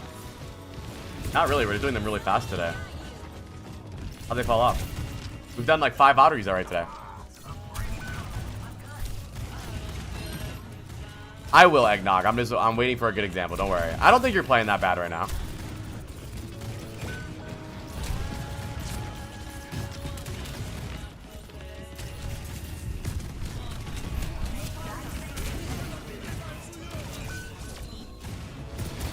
Like, I really don't think you're playing that bad right now. Like, honestly, I would tell you. I think the only mistakes I'm seeing right now is where you're starting pre-fight. This is a really good start pre-fight. Why? Because you're a strong backline. I want you to recognize what your goal is and what character you're playing, right?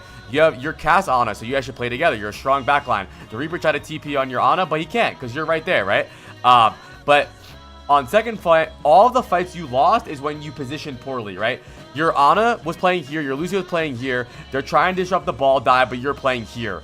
Then the ball engages and you walk it back, but you're too late. The ball gets value, their team walks in, you lose. Then you start the fight over here, you get forced back, you go over here, you have no cooldowns, the ball engages, you die.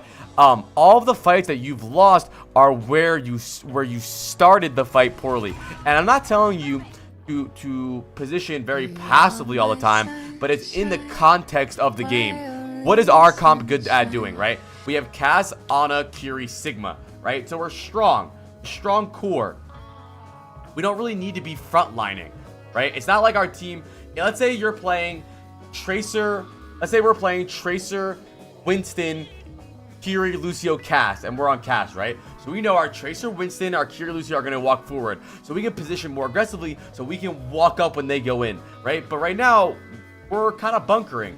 We don't really need to be positioning super close. I think the way you start this fight off was really good. I don't think you're playing that bad on this third point.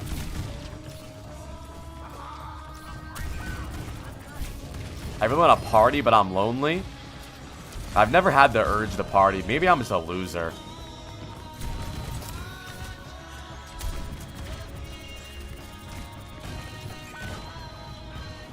I don't think we need to go. I think going back right side is a good idea, Issa, if our Ana wasn't left side, right? Like I said, our core is strong. Their goal is to isolate us. So let's say their Winston dives our Ana and she bubbles. Now we're split. Our Kiri has to TP to the Ana. Now we can't help the dive. I think left side is good just because our Ana's there. And I think that's fine. You have to remember that even here, I don't like what you're doing because you're just in the middle of the road. You're jaywalking, right? All they have to do is spam you out, dive you. They can dive you, put the bubble on you. Now you can't get on a nade. You can't get on a heals. And if your Kiri wants to heal you, your Kiri has to walk into bubble, which makes her unsafe. I think in general, your positioning is very floaty, right? You're here, you're there. You're looking for ways to get shots off. But I'm not. By the way, I'm not telling you to hump your Ana the whole game. Don't fuck your Ana the entire game. But make sure that if you have a backline where it's your core, right, you want to rotate with them or at least be in a position to help them because their goal with their comp is to split you guys and dive. I think you're playing in a good spot right now. Yeah, I already said that. Clearly. Good kite. Good kiting. Now look, this is impossible for them. Look, impossible for them, right? The Winston tried to bubble you off, which was a good play, but you rotated back to your Ana. You get the nano. Now what the fuck do? They can't fucking kill you guys. There's no way. You guys, look at the way you guys are playing. The Kiri TP to you guys. This is a good way you're playing the game. But the way you were playing second and third point was, look. I want you to look at your position on second point when this fight starts. Right?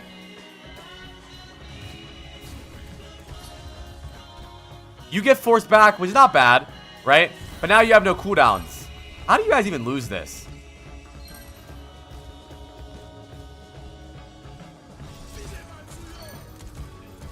Compare his with Lip to let me understand. Yeah, let me compare the bronze player to Lip, man. Come on, dude.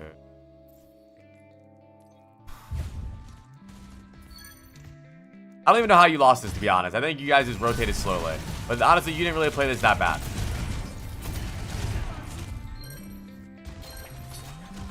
I don't think you're playing that bad, really. I don't.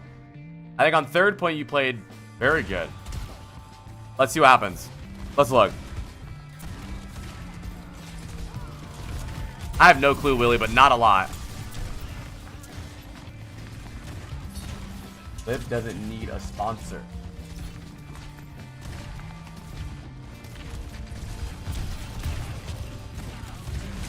I hate that. I hate that. I hate that. I hate that. Like I said, what is our advantage? What do we need to do? What do we need to do? What's the goal here? We're getting one kill. I know we got booped in, but maybe they just chase after we roll out. We're playing Ana, Kiri, Sigma. We take wide angles. We take the map. We go wide here. No. That's not an off angle. That's a flank. What do you mean you couldn't go in? Wait, Eggnogs. Why are you trying to go in with Ana, Sigma, Kiri, and Cass? You slowly poke them and gun them down. You force. I mean, look at what you just did, and look at their queen. You go right side. You shoot the queen. You go top right. Look at your angles here. If you were here, your tracer's here. You're here. Your backline's here. You guys are at really good angles here. You are trying to speed run. You're doing too much. Your goal is, oh, I gotta end the fight right now. I gotta make a play right now. Brother, it's been 30 3 fucking seconds. Relax. You'll be okay. You're winning this fight. You guys are winning the map control. Small victories. An Overwatch fight isn't like this. Boom fight, we're all dead. Boom fight, they're all dead. No, bro. In High-Elo, a fight revolves with we swing the corner, we force shout, we shield, we rock them. Oh, they naded the rock. They're on the corner, but they have no shout. Oh, we swing around the corner. Our tracer is right side. Oh, fuck, they hit a big nade. Oh, we Suzu'd it. Okay, now we're cooldown trading. Now we're getting an advantage. Your idea is I need to go around and I need to kill 3 and I'm going to get my dick sucked and the game's going to end. Relax. Look what's happening right now. You have a great advantage. If you were just sitting main with your Sigma, you're good here.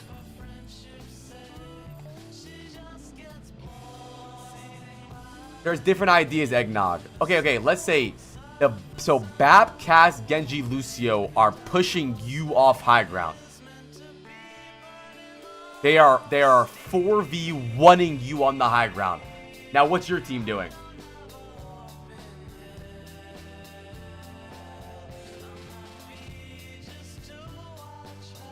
Drop, you move. And okay, but you have a very flawed way of Overwatch. You do. I can tell. So Eggnogs, if they push you off, what does that mean? What are they doing?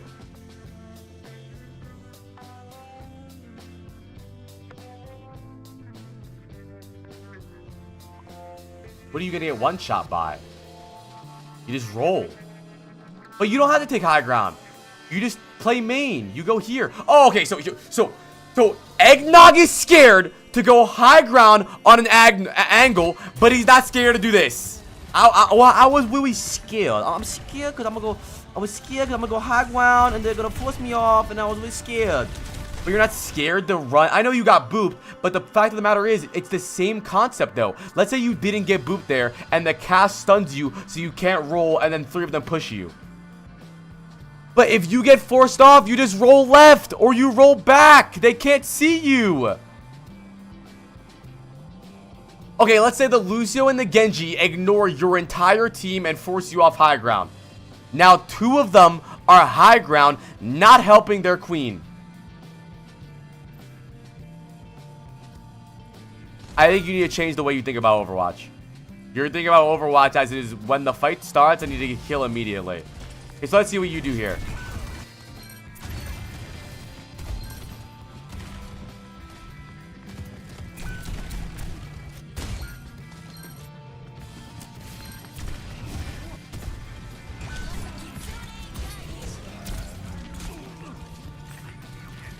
He didn't walk out. He got, well, he did walk out, but then got booed.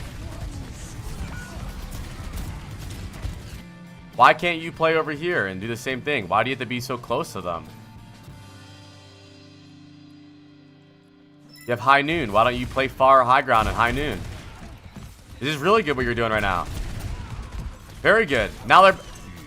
So, why do you think you couldn't do this the first fight? Because this is exactly what you're supposed to do.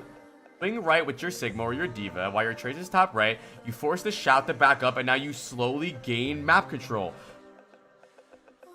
Why? What's the difference between first fight and this fight? You force the queen out. She backs up. Now you guys all step forward. I think you're rushing. You're thinking, I need to end the fight right now. The fight just started. I need to do something where I'm going to kill 5 people. Round of applause for Eggnogs. I don't think you're a bad player. I think you just have a flawed way of Overwatch fights. I'm going to explain something to you, right? The way a really high elo Overwatch fight takes place is it's slow. There's no need for you to do anything crazy. Right here, we're winning. No shout. She's low.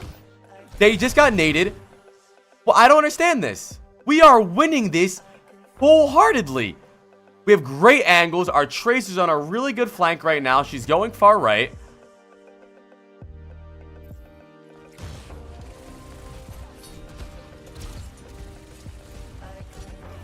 So you said I felt like we couldn't push. What made you feel that way? Because the reason that your Sigma is taking a lot of damage right now is because there's no other damage output, nothing dying. Right, so you want to play Call of Duty. You're winning. But why is nothing dying? Nothing's dying because you left. You're the killer. Look at the damage you just did. Half HP Queen. Now look at you. Why is nothing dying? Yo, why is nothing dying? Yo, why is nothing dying? Because you didn't shoot someone for 20 seconds. The people started dying when you were shooting them. You were playing fine. There's nothing wrong about this. You guys win this trade. All you need to do is keep pressuring this. You go right. Look at this angle. Boom, boom, boom, boom, boom, boom, boom, boom, boom. What's wrong with this? What's wrong with this? We just won this corner. And we're not going to die because our Curie and our Ana are pocketing us. What's wrong with this? Genji scared the shit out of me. Right, because so you're a pussy. It's not that you didn't think anybody was going to die. You're a bitch. If the Genji dashes you, you get naded. You get Suzu'd. I don't understand. You're scared of playing with Sigma on a Curie, but you're not scared to 1v3 in Hotel. It doesn't make sense to me. So you're scared of the one Genji with Ana, Curie, Sigma, but you're not scared of this. Can you break that down for me?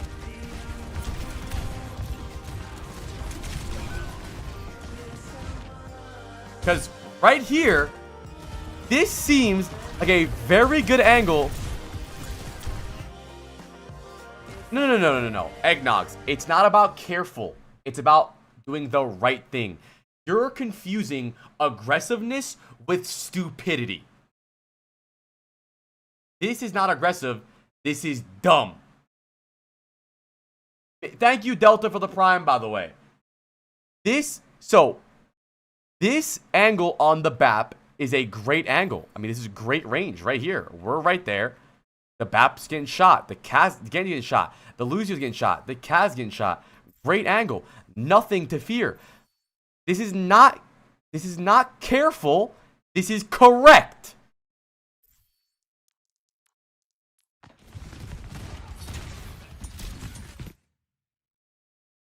Still a good angle. Still a good angle. Still a good angle.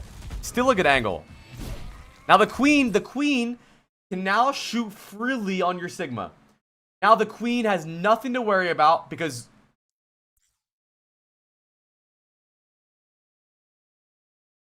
when before the queen had to back up. Why did the queen have to back up? Because of you.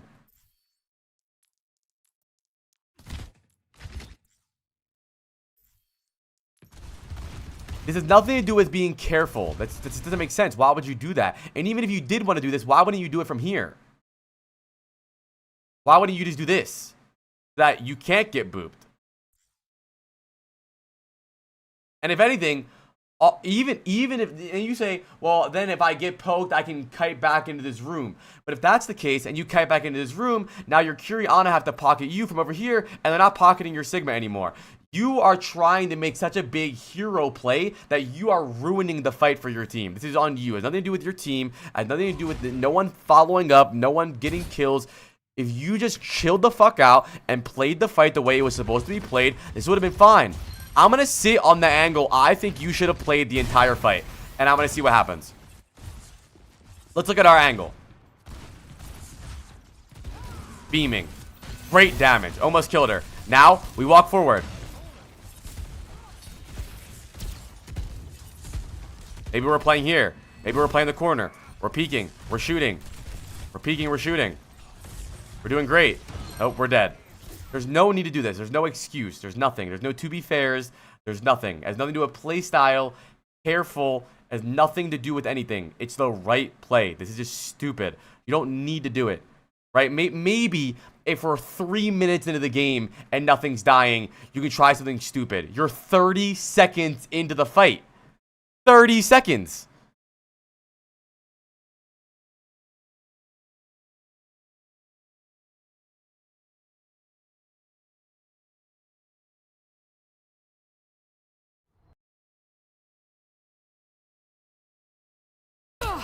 Let's see something.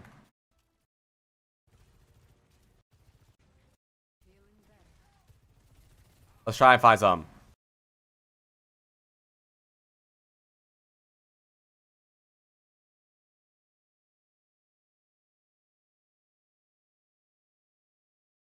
He can go further right if he wants.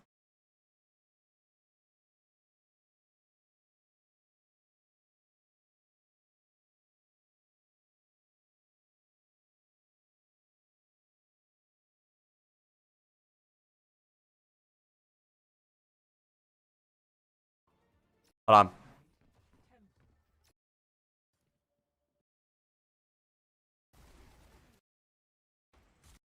Hold the phone.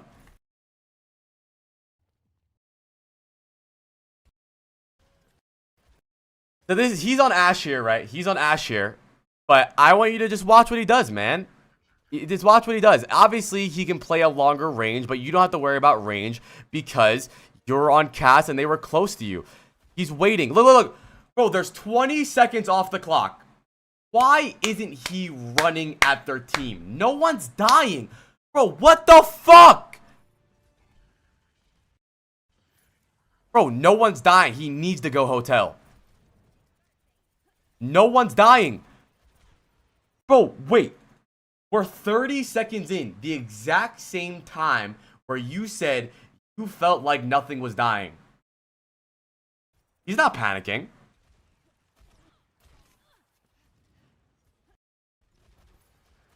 Relax, dude. Just relax. You don't need to do something so crazy if you're already in a good spot. So your idea, right? Your idea is I'm going to get really good positioning, but it doesn't matter that I have really good positioning because nothing's dying right now. So I'm going to go do something stupid. You need to calm down. Keep the position that you have and play slow and slowly bleed them dry. Your team will win this. You don't need to go out of your way to do something so crazy. You keep trying to do something so crazy and make these big hero plays. And that's okay. You can do that.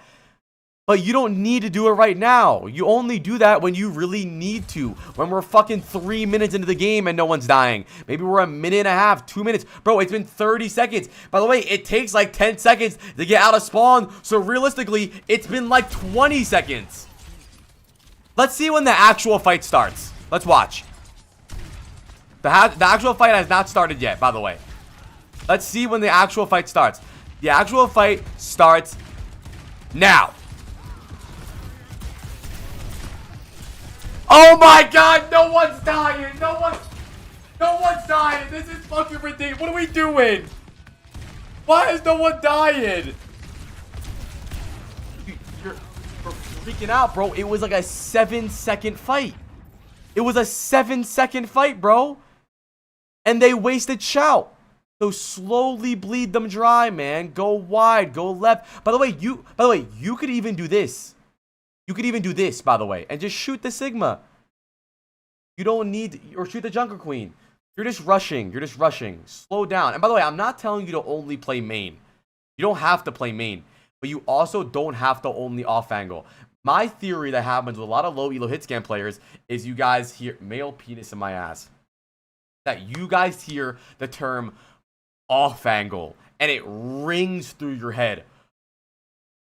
Off angle.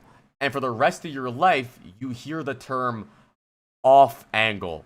And now, whenever you have a really good opportunity main, a really good just slow fight where you're poking them down and you slowly push them back, you take map control, you just think off angle. But you only need to off angle when the main angle isn't working or the main angle is overstacked, right? You could have gone far left here maybe, but you didn't need to. They just used shout. So think about when they just wasted shout. What if you just did this? And then if they dive on you or peel for you, you roll back. You're with Curie and Ana. There's no reason to play off of your backline. You're not playing a dive hero. You're not Tracer. You're not Sombra. You're not Genji. You're not Doomfist. You're playing Cassidy with Ana, Curie, Sigma. You guys walk them down. The whole point of the comp. I feel like what I'm saying isn't registering. But maybe I'm just being stupid.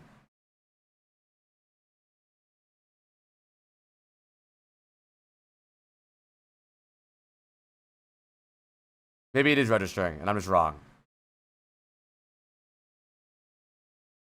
I was going to show you Quartz POV, but it's useless because they're just playing fucking Symmetra. I've agreed? Okay, good. Now, I'm not saying you're disagreeing. I'm just making sure you understand. Well, flanking... You cannot flank here as Cassidy on this map. A flank would be this. Now we're flanking. But you can't. You can't flank. An off angle is any angle that's not where your Sigma's playing, right? So even this is an off angle. Even this is an off angle. Even this is an off angle. This is an off angle, just stupid. You're gonna get pushed. Right? Your goal is that you're playing on an off angle and you're pressuring them on an angle. Right? An off angle is not a good off angle if they can just say, oh, let's just kill it. If let's say, because like I said, I think that the off angle term reverberates into hit scan players' heads, but they don't understand the concept or the context to it, right? If let's say your team's main and you're on an off angle, but their team can just say, hey, let's ignore the main angle and kill the guy on the off angle. That's a bad angle. It needs to be a problem where they're like, oh fuck, he's left, but they're main, but guy on the right, fuck, do we go, what do we do, right? You're spreading them thin. But a flank is where you're just detached, right?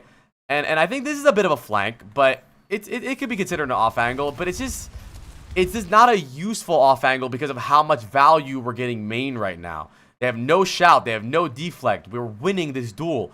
Our Tracer's in a really good spot right now. Even our Tracer realized we're winning the main duel. Maybe a little bit eggnogs, but just play slower, man. Play slower and play with your team.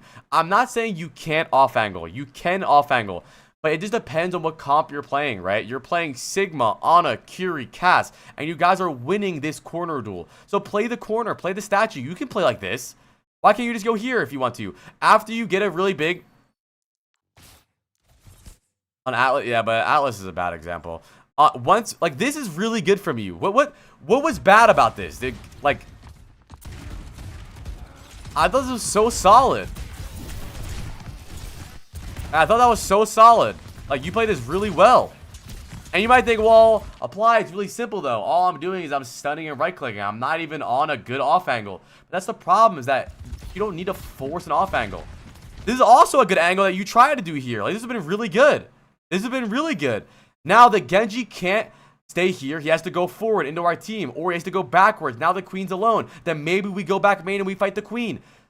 You're trying to do too much, man. Round of applause for Eggnogs. I don't think you're a bad player. I just want you to look at the game with your eyeballs and do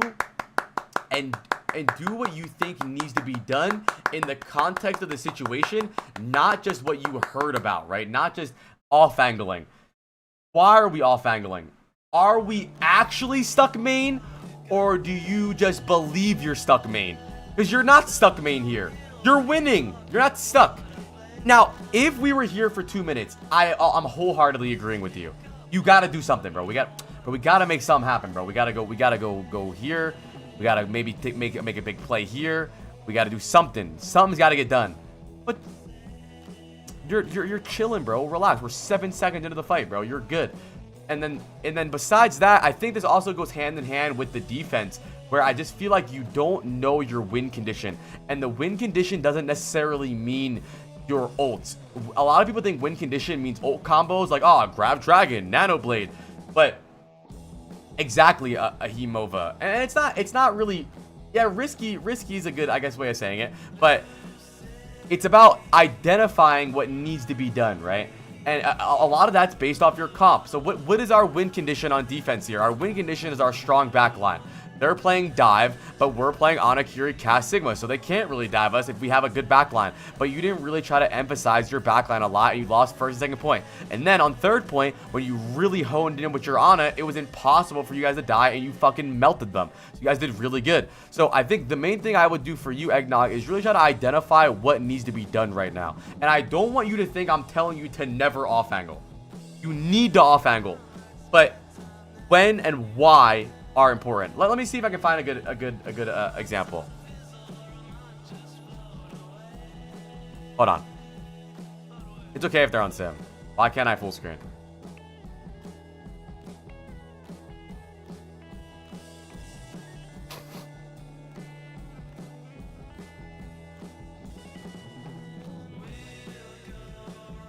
Right now, this is a great off angle. Why? Because they are stuck main. There's no way to retake this.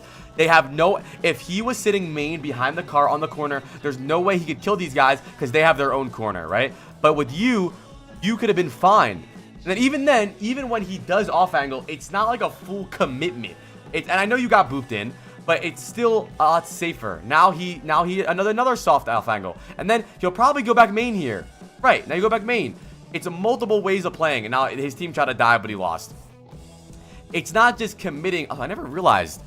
Is that a Widow gun in this? What is Widow's gun doing in here? Is Widow from Rialto? Lore drop.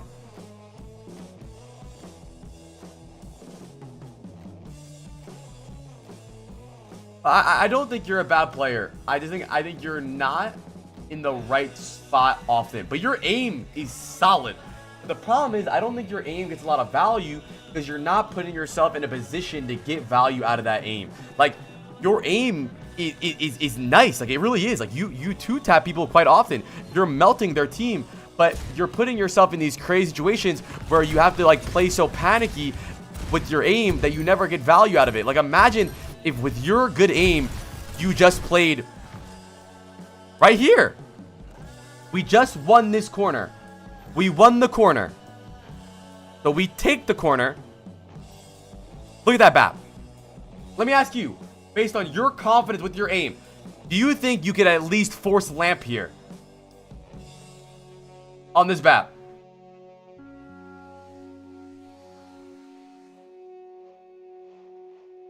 Yes, right.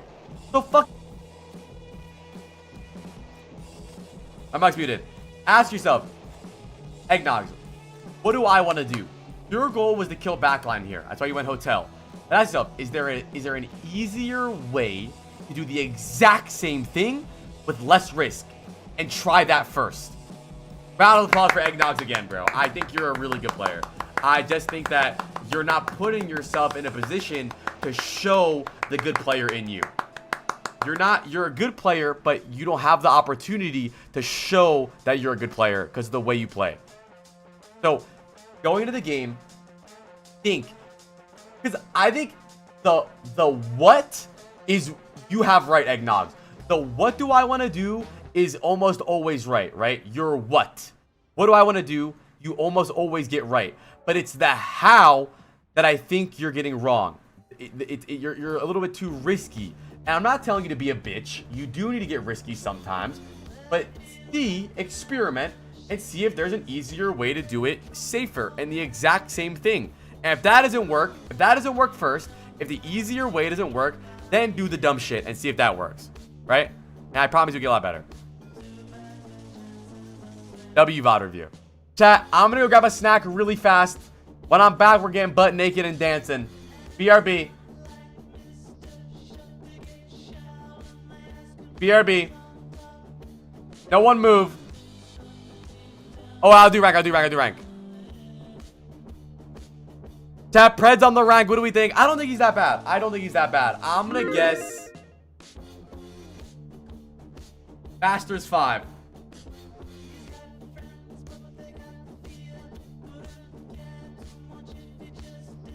Because think about it. Even on defense, it was very clear that your goal was to stop the ball, right? I could tell. We're going for the ball. But you never positioned in a way to stop the ball. You positioned in a way to do something else. But then when the fight would start, you would try to stop the ball. But just position in a way to stop the ball. You have the right, what do I want to do, but not the how. How are we going to do it?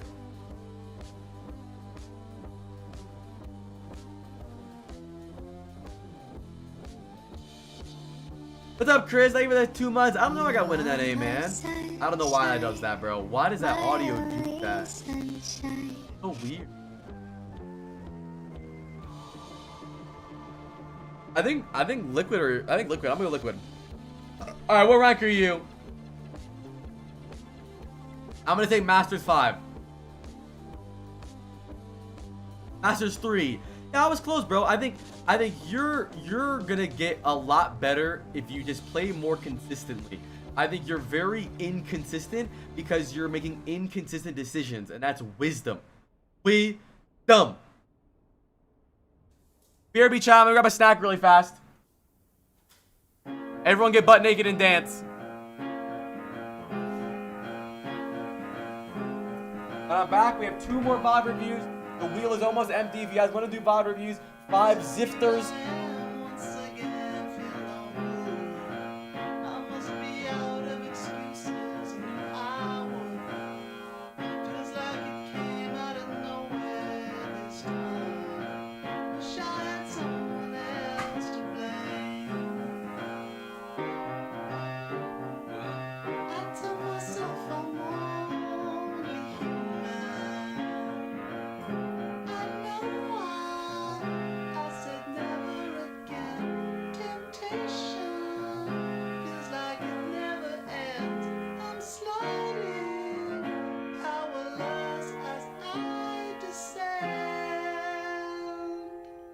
Into my old ways again.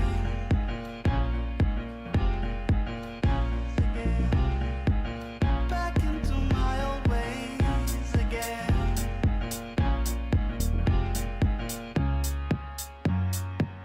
Back into my old ways again.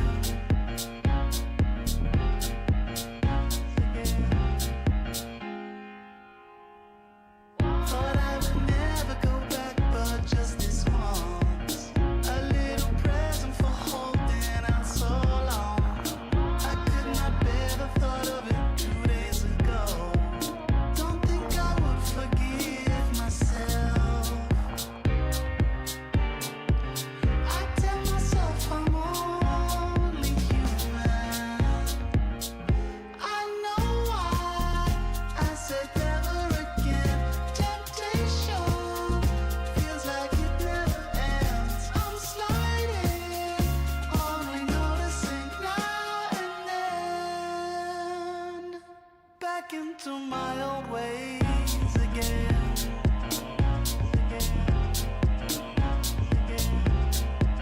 Back into my old ways again.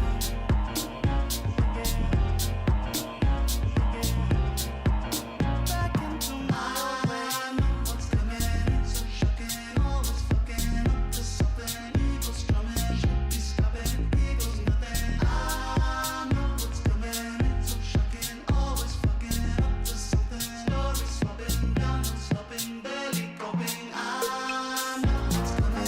So shocking. Always fucking up to something. Eagles drumming. Should be stopping. Eagles nothing. I know what's coming. So shocking. Always fucking up to something. Story swapping. Down and stopping. Barely coping. I know what's coming. So shocking. Always fucking up to something.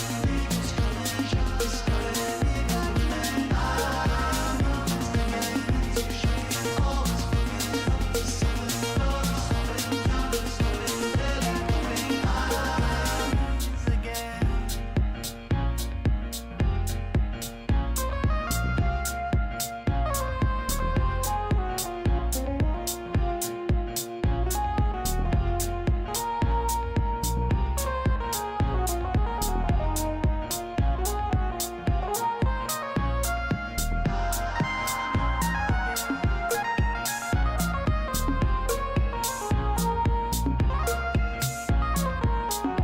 I know why I said never again. Temptation feels like it never ends. I'm sliding, powerless as I descend back into my old ways again. Got some cookies. Back into my old ways again. Anyone ever bite the dead skin off their toes? What the fuck?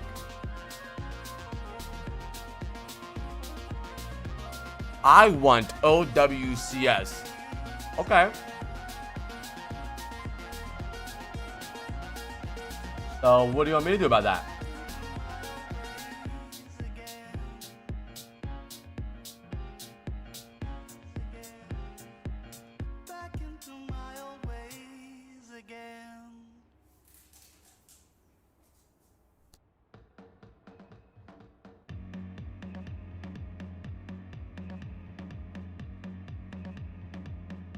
Okay, chat. DT and Fuzzy spinning the wheel.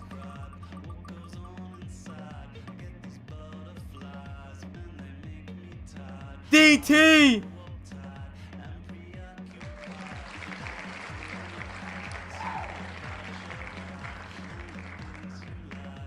And then after this, chat, if we get no more people on the wheel, I'll probably just play some games. Or maybe I'll hop on Deadlock early today. I've been loving the Deadlock grind. Only one more person in the wheel after this. What's up, Steffi? Can everyone say hi to Steffi? What's going on, Steph? I'm having a lot of fun on Deadlock lately. A lot of fun. Or maybe I'll play some Overwatch with Liar for a little bit.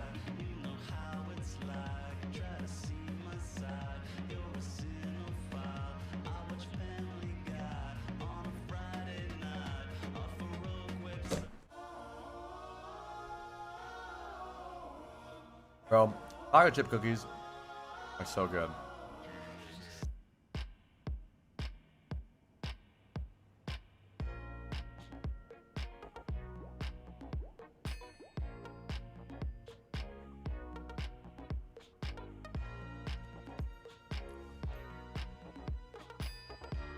Are you from the PG?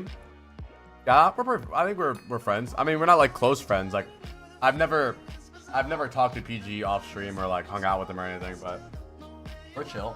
I'm modded his chat. What's up, Bell? How you doing, dude?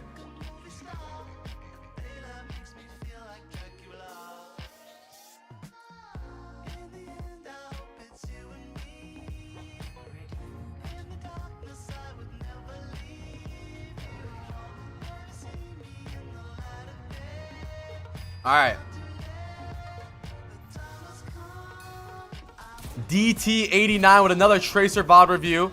We did another VOD review of DT previously, and I think he was a very good player, by the way.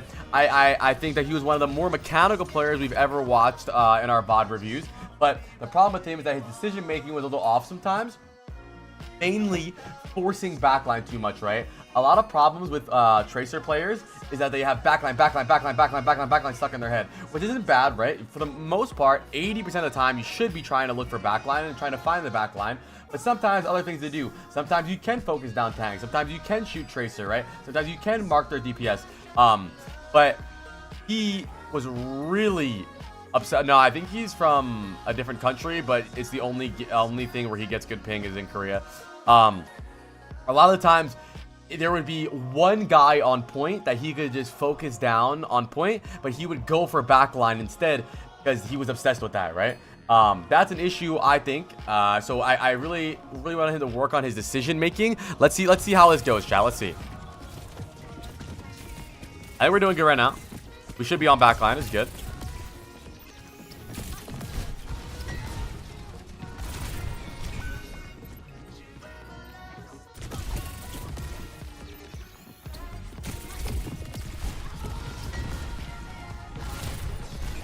I mean, you just lost that time. Yeah, you definitely wasted your blinks there, though. So far, what I'm noticing is that their team is actually doing a really good job at marking you while you're trying to poke. So you might either need to commit harder to just try and get kills and live, or stay main a little bit more with your team. This Wuyong is so split, so we can go. I think you're trying to play too far away. They have Wuyong cast, right? So they want to fight you mid-range. If you want to, if a Wuyong is isolated, just go into him. We all know that. Wuyong can't do shit. What are you gonna do? Squirt on you? You played this fight good though.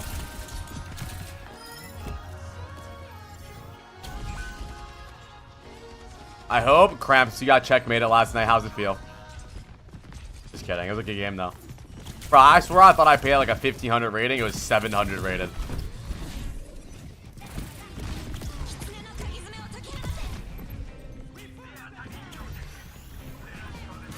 So, I think what's happening right now, at least in my opinion, is your timing is really off right now, right?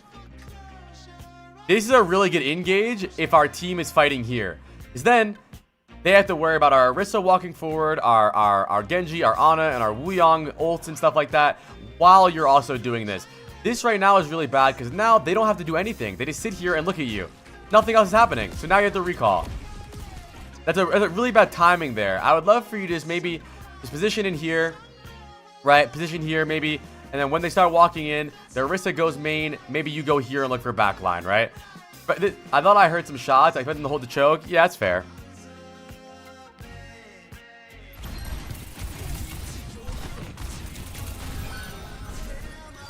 Not bad. That's okay. At least your team did come out though.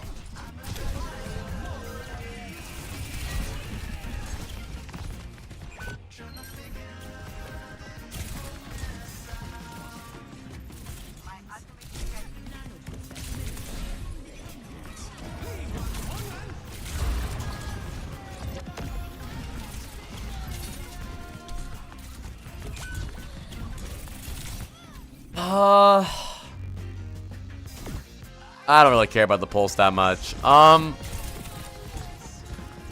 think your timing is just really off again.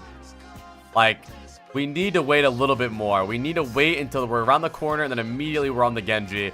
Because this Genji gets Wuyong Orb, which is why you lose this fight. But he wouldn't be able to get Wuyong Orb. Literally, the moment this Genji Nano Blades, boom, you're in.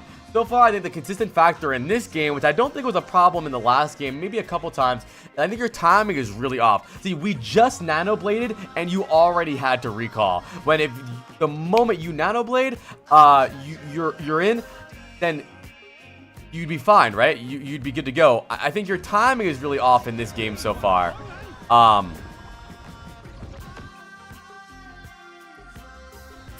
And I think you might be a little blink happy too. I think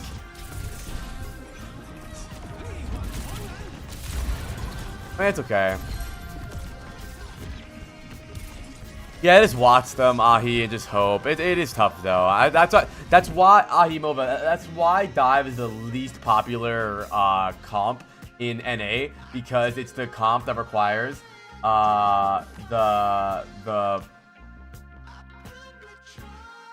the most communication.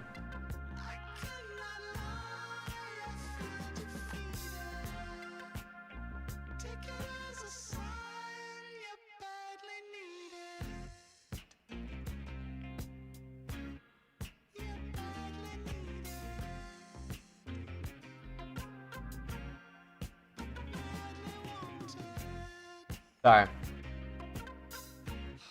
Yeah, that's true. That's true. I mean, I always say this. It's the reason that Korea is known for having the most fun region is that Overwatch is a team-based game in a community that doesn't want to play as a team. So it gets fucked a lot.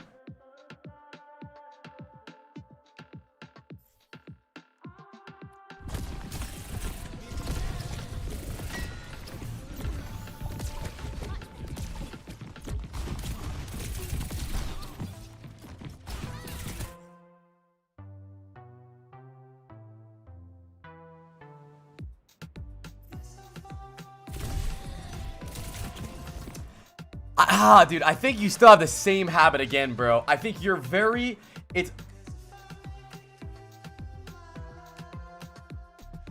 DT, I think what's happening right now is that you aren't looking for opportunities to punish things or to go for splits or to punish cooldowns. You're kind of just doing things to take 1v1s. A lot of your gameplay, if you watch it yourself, it's almost like you go out of your way to play away from your team, right? Is you want to be the 1v1 guy. You want to be the isolated guy. You want to be the guy that does things on his own. But I think you can play a little bit slower, a little bit more standard, and a little bit more like just simpler off angles. Like for example, right now, you just saw Genji dash. If you Genji dash, Genji use deflag, you can chase the Genji. I want you to try to base your decisions off of something. Like I can't really tell why you're doing things besides the fact that you want to 1v1 them, right? Genji no deflect, right? We chase the Genji.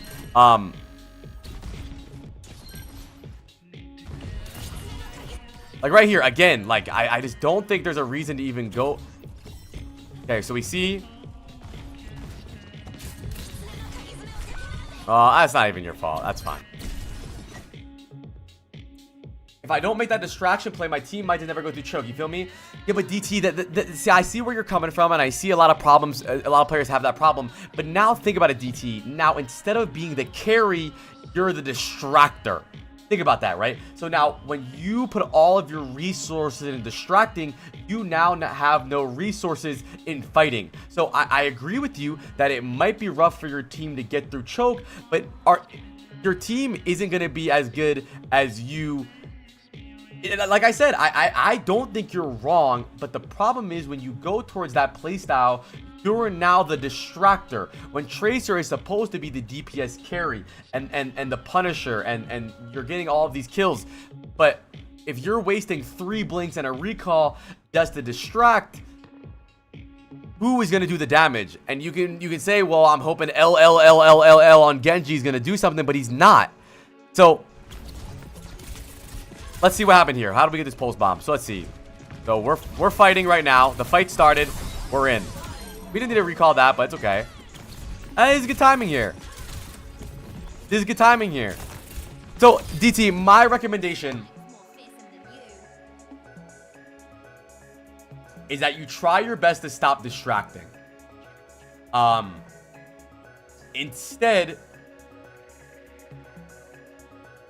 he's good, right, Bravix? No. He does need a review for sure. He's really good, but he makes very dumb decisions. And I think that's a good thing about Tracer, right? And I think that's one of the why Tracer is the best designed hero, is no matter how good you are, I feel like you're just scratching the surface, especially with decisions. Like,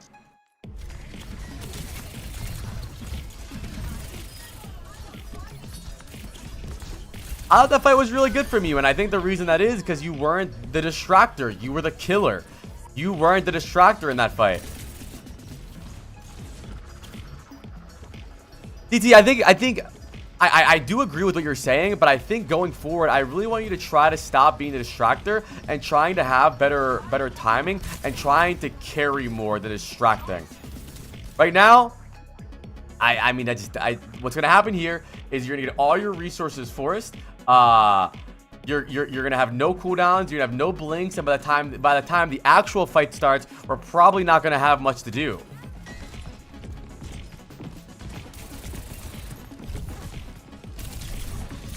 Now we have no recall. Now we're out of the fight. See what I'm saying? So now, because you were the distractor, now the fight has officially actually begun, and we aren't in the fight. We have no recall and no blinks because we were the distractor.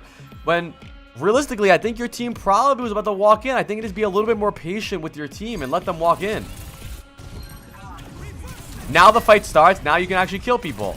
Now you're good. Yeah, I think I think you might be rushing your team too much. Yeah, I saw Bravix. This is fine because your team already has map control. This is really good. Very good. I mean, obviously you're following up on an ult, but nice.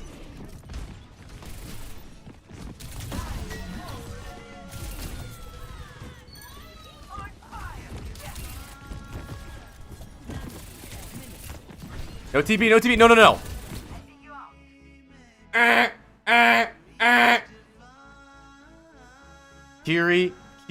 Kiri. Always. Barbecue chicken alert. What are like I said earlier. Huh? You know. I don't care about huh. We don't know what the Wuyong has. The Wuyong could have slide and wave. We just saw the Kiri TP. We know we have no Kiri TP. We can just go straight for the Kiri. She TP'd into our Nano Orisa. Like I said, I think a lot of the times, a lot of things that you're doing is your decision making isn't really grounded in a lot of things. It's more so just about you wanting to 1v1 somebody, right? But right there, just take the time to chase the Kiriko. Let's see this 1v1 with the Wuyong. Let's see how this goes. That was pretty good though. I'm proud of you for that. That was a good kill. But still, in the future, I would chase the Kiriko. He's still alive.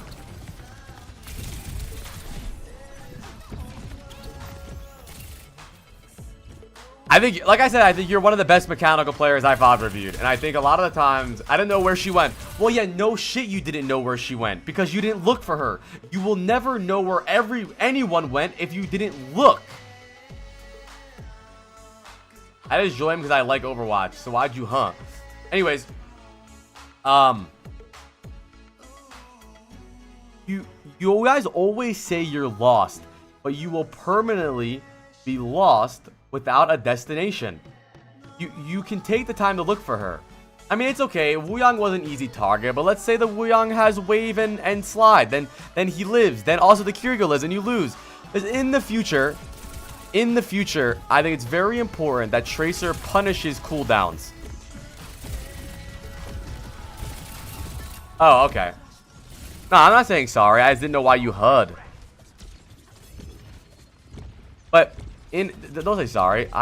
There's no reason to say sorry. In the future, it's a very good habit because Tracer is the best character in this game at punishing mistakes and punishing cooldowns. The fact.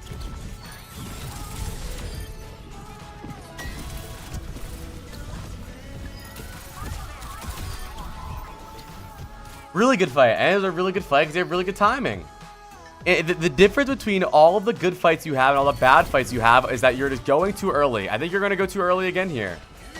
No, this is good. They played it, they Wuyang ult it, now you're in. Good, really good. But the Kiriko no Suzu now. Okay, they used a lot of ults there. I mean, they used Blade, they used Wuyang ult. That's okay.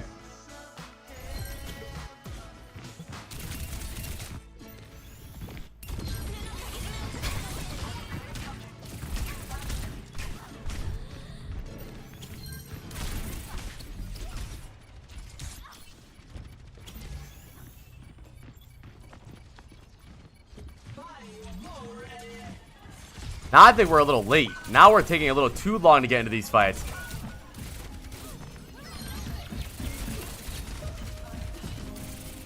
Reaper no fade. Reaper no fade. We can shoot the Reaper now. Nice. Very good. Very good. Very good. That's what I mean. That's what I'm talking about. Right? I want you to try to be rooted in something.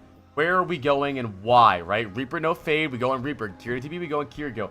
And sometimes there might be an easier situation, but I'm telling you, you guys will get lost a lot less if you have a destination and you have almost like it's almost like a grounding technique, right? I think a lot of you guys struggle with target focus on when and who to shoot, and I think when you understand why you're shooting someone, it's a lot easier, right? So chat, let's think about their cooldowns. What are some easy cooldowns to think about where we know where to go? Look at their comp. What do we think? Tell me. I like to call it barbecue chicken alert, which means a free kill. What are some free kills? No Suzu, no TP, no Wraith, no dash, no Genji dash, no deflect. And obviously you can say, well, apply, duh. These are just cooldowns. But it's really important that you understand that you want to track these, right? You want to track these because, like I said, it doesn't matter as much if you're tracking things on Soldier or if you're playing like a support. But when you're playing Tracer, she is the punisher. She punishes early cooldowns. She punishes late cooldowns. She punishes bad TP. She punishes mistakes so well because she gets 3 blinks in her recall, so she can get away with doing something risky when the other team can't. So it's really important that you think about that when you're playing Tracer. No Suzu. Right? Route towards the Kiriko. Good. Good. We lost that, but I don't think you really made any bad decisions there. I think you played that, well. I mean, not every fight's going to be your fault.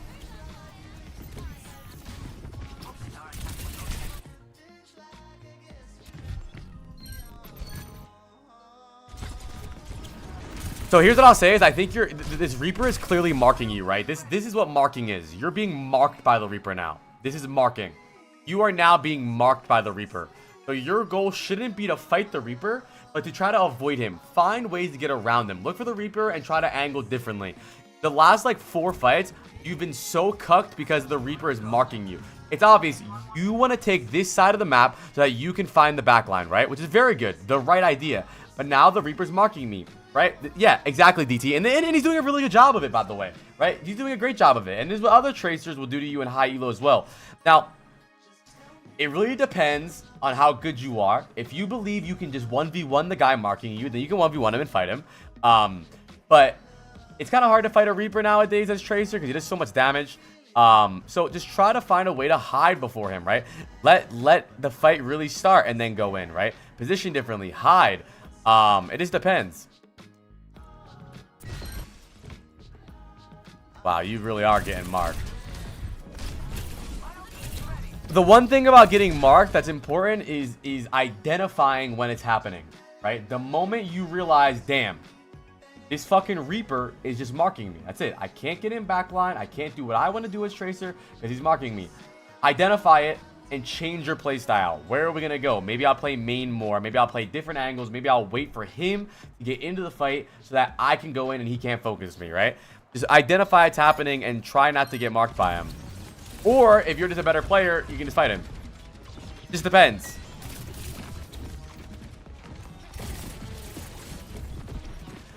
That's a good point, DT. I think a lot of people struggle with that, where they feel the fight has started, but it truly has not. I think the best way to consider a fight started is not based on like their shooting, but on their positioning. We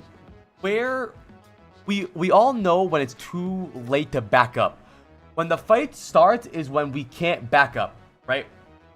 When is the fight actually starting is when we are actually engaging, right? Maybe our Orisa used gold, right? Maybe our Orisa used a spin. Then the fight started. Maybe a Wuyang ult, maybe a nano, maybe an engage, right?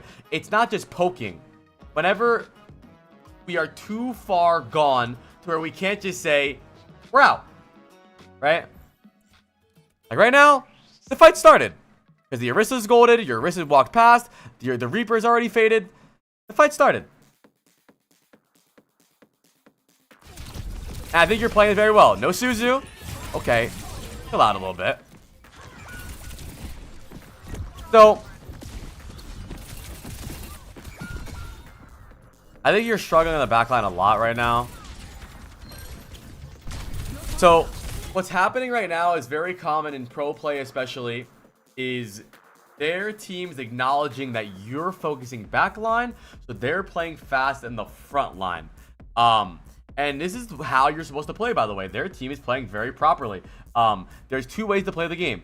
You can either peel the tracer and make sure the tracer didn't do anything, but then the other team front line walks in, or you acknowledge the tracer's on backline and you go forward, right? You choose your fights. If you try to do both, you lose. If you try to peel the tracer but also shoot the Orisa, you lose. What their team is doing, what you need to acknowledge in the game, is that, okay, when I'm on the back line, their team is playing fast, forward, right, DT? Right? Whenever you go on backline, they're going into our team, right? So, there's two ways to play this. We either stop going on backline, or we have to go on backline faster. Which means we need to kill them faster. It is complicated. Tracer's a complicated character. And by the way, I remember your rank. You're in GM. So, it's you know, you're in a high-elo. And you're in the Korean server. So, they ain't playing no fucking games, right? I mean, these are both good comps. You're solid comps. You're both playing meta comps. Besides Soldier. So, like I said, the game is going to be hard for you. And you're playing a hard role. One thing I say about you, DT, and I still think it's the same thing as the last VOD that I still think I want you to get better at, is just adapting to the game mid-game. Adapting. Recognizing when things are happening and changing your playstyle. I think you're very one-dimensional still to this game. I think you have gotten a lot better. I can tell you're consciously making more decisions, but I can tell that you're slow. Good fucking shots. You're a little bit slow to adapt. Go TP. Go. Kiri, go only. No! Come on! You know where she is. And if you say you don't know where she is, because you're not looking for her. Come on. We would C9. Okay. Okay. But you got off the point anyways. Okay. Your mechanics have nothing to do with your problems. I mean, look at you, bro. You're tearing it the fuck up. Okay, it's a 4v, it's a 2v2. We don't... Ah! C9. I think I would just love for you to shoot the Wuyong there. No reason to go for the pulse bomb.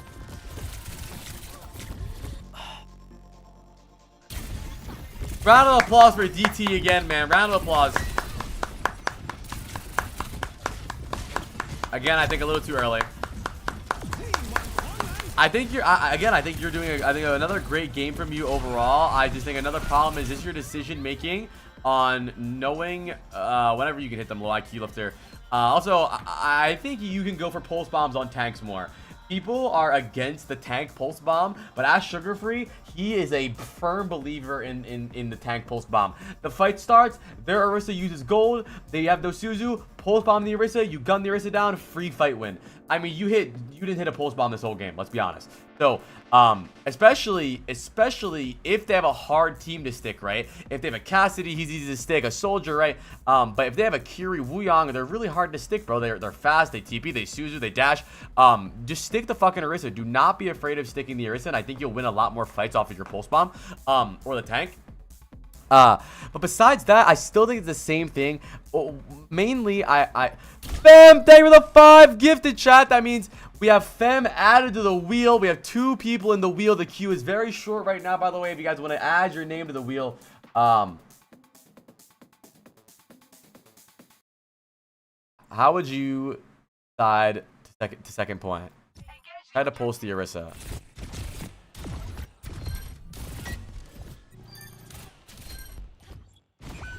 When?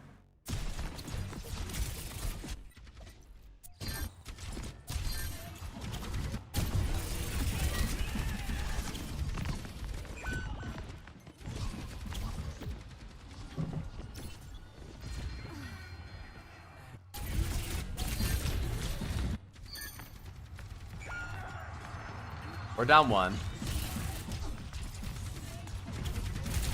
That's fine. That would have been great if you fucking hit him. That would have been fine. Nothing wrong with that. You just fucking missed. Go closer.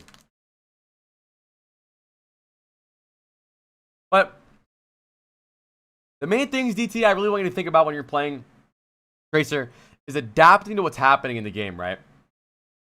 I want you to look at this fight, right? This is an important fight I want you to look at. Very important fight. Okay?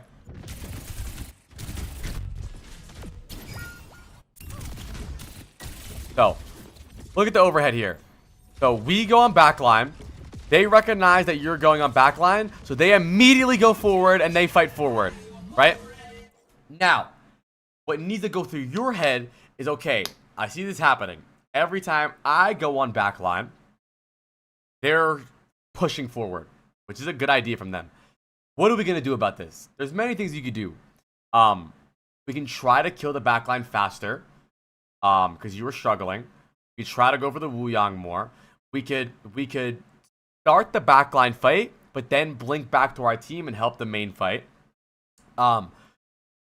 We could first poke the Orisa out and poke the Genji out and force gold and force deflect and force dash and then go on backline, because then they can't engage because now they have no cooldowns to engage. The reason they were able to engage because no one did anything to them. Now they're able to go for free. But there's a lot of decisions that you could do. It's just trying to make the right one. And the first step is acknowledging that it's happening, right? Because I think a lot of games that you play DT, they probably just let you go on backline, right? They just let you kill the backline, they call it a day, whatever it is. So try to acknowledge what's happening in the game fast and adapt to the game. I think you'll get a lot better. Besides that, I really want you to work on your timing. You said that you really feel like unless you distract them, your team won't walk in. And I think you will never get better with that mindset, because you're not supposed to be a distractor. You're supposed to be a fucking murderer. If your entire mindset is, this fight I'm going to distract, then you're not going to win that fight, at least on your regards, right? Because the problem is, right, when you're distracting, you're using... Look at this fight.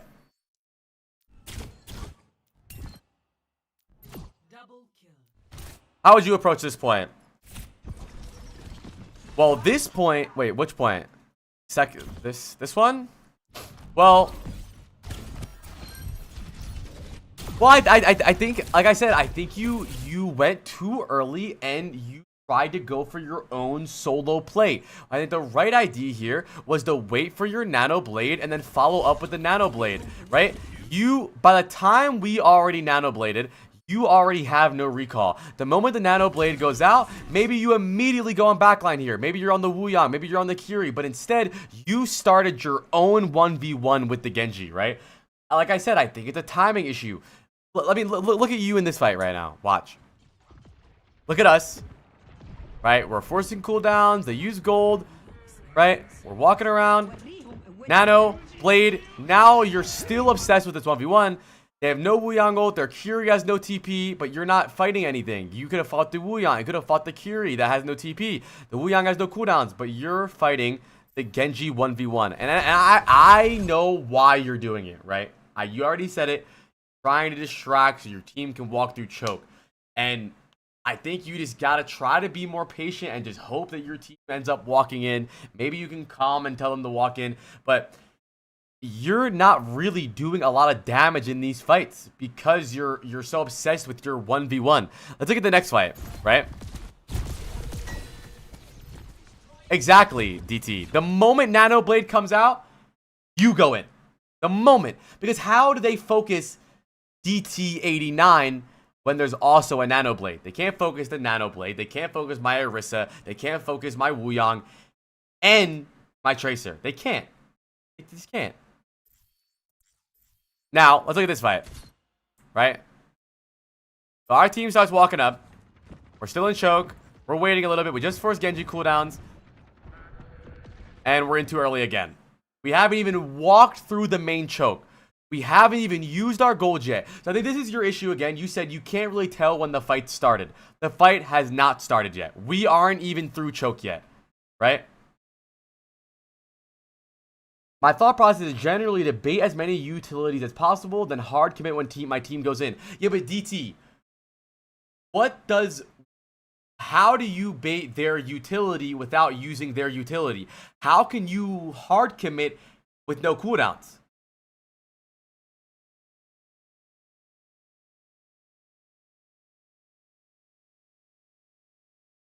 So let's see let's see that, right DT, let's see that mindset, right? So chat, he says my thought process is to generally bait as much utility as possible, then hard commit when my team's going in. Okay, so we're gonna bait as much utility as possible right now.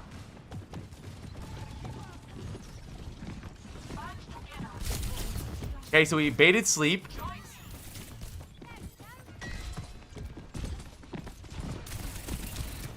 Our team's walking in right now. They're not Tracer. They're walking in.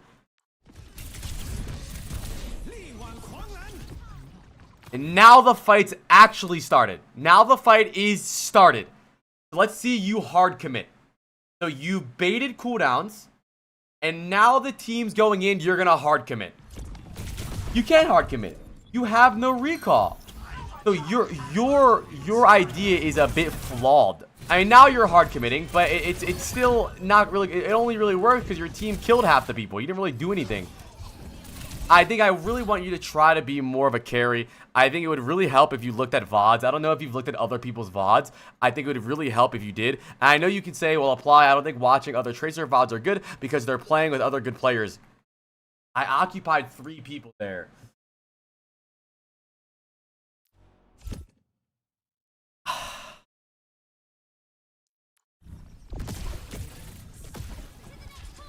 Yeah, I guess it's just a play style difference, man, and I think it's not gonna work well. So DT, so you occupied 3 people there. So how come you didn't occupy 3 people here? How come? Because you're doing the same thing, but why? Why didn't you occupy 3 people? Why? Why did you lose this fight? Because you did the same thing. This is the same thing you did in that last fight. Because their team did the right thing. No, it's not because they used ult. The other in that last fight, they used ults too. They used Wuyang ult. It's not about ult. It's their decision. If you are occupying while they're fighting and you're occupying. I'm just saying. At no point has any Tracer player ever said, I'm occupying.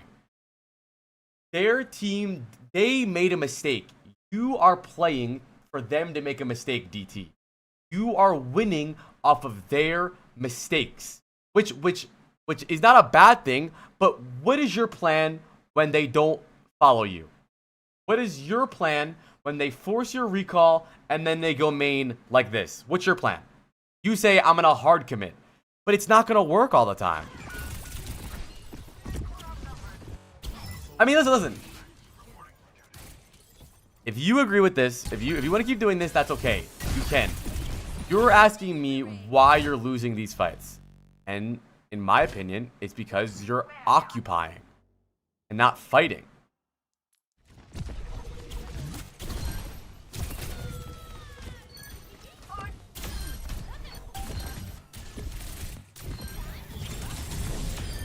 In my opinion, all of your best fights are when you're fighting at a good time.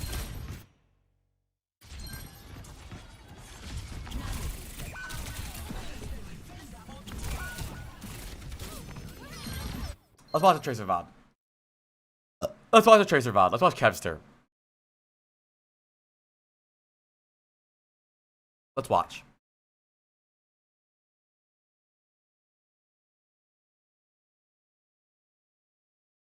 Is there any new Junk City? Let's see. Can we get a new Junk City?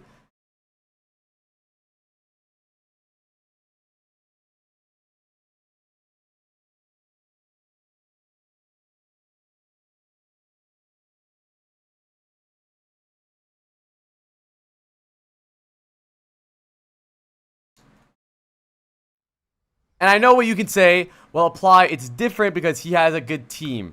But it's still the same concept, right? It's still the exact same thing. Let's look how he takes this next point.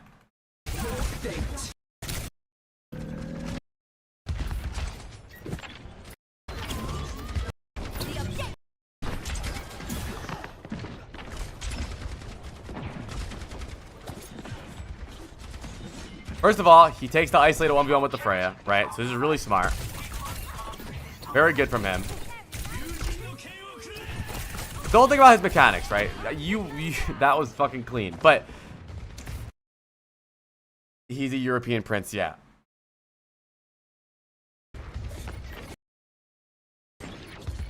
Yeah, pretty. I think Ahimova. I think it's worth it to.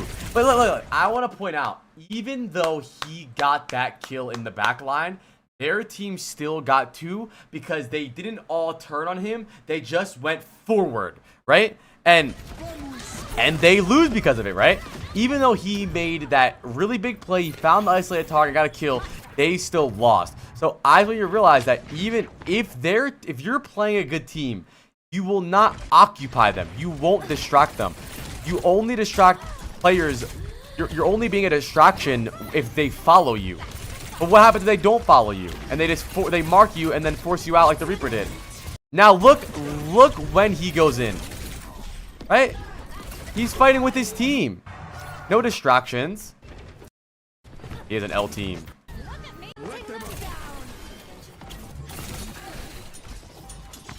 I'm trying to find a point in the game where he's distracting.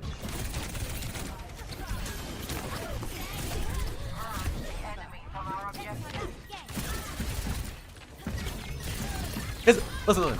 I understand where you're coming from, DT, right?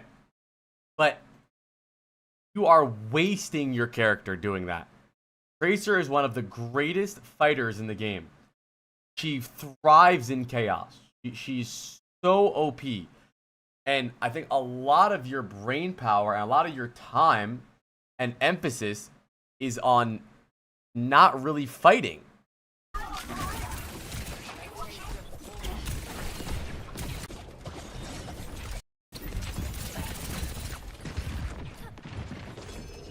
Gonna wait for the fight. He's just poking right now. He's not gonna hard commit.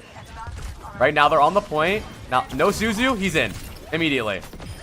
That's it. Fighting. No distractions.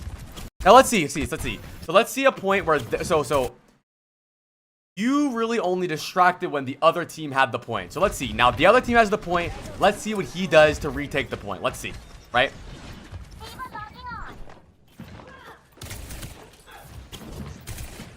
What's up, Barcode?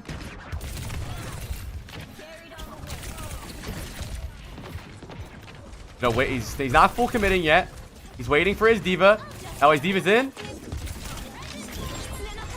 It fights. There's no distracting. But, so, okay, actually, I figured out DT. I think the problem I have with you, right, is that while you're staging and setting up the next fight, you're using your recall a lot of times. You're using all 3 blinks. Say, well, apply, I occupied them, but the problem is that you're using all your cooldowns. So he's doing something similar to you, right? Maybe a little bit better timed, but he's not wasting his recall. So while your idea is to bait utility and hard commit, the problem is you're using your utility at the same time. So I think if you want to do what you're doing, right, and help your team walk in by distracting, make sure you do it in a way where you still have your recall and blink still, right? Because right now, he can do whatever he wants. He still has recall, so he can still fight. I don't even know why he recalled that. That was a bad recall. So, the thing is, I think... No, DT, I think it's good. I'm glad that you're studying, right? But I think, I think you understand the context, though. Because right now, he's distracting, right? This is good. But the problem is, he's not using cooldowns.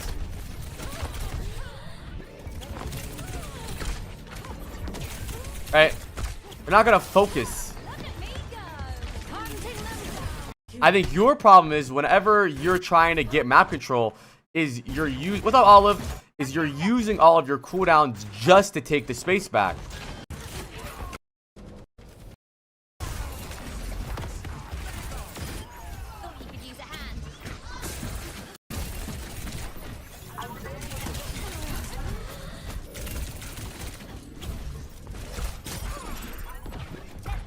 I don't think what you're doing is inherently bad. I just don't think it's perfect. Up to you, Vandemic. I think comp games are a little bit better, but I think so, DT. I think so. I think you might be rushing a little bit. I think you need to slow down a tiny bit. I think that would be very beneficial for you. I think you are such a good fighter in the fight. Like, when the fight is going on, I mean, you're dominating for sure. But I think your setup and your ideas and how you take fights is just a little bit wrong. I'm gonna see when he doesn't have point. I want to see how he retakes. Well, first of all, they're playing against the worst team in the game, so this is probably not a great VOD to watch. Hold on. This fuck.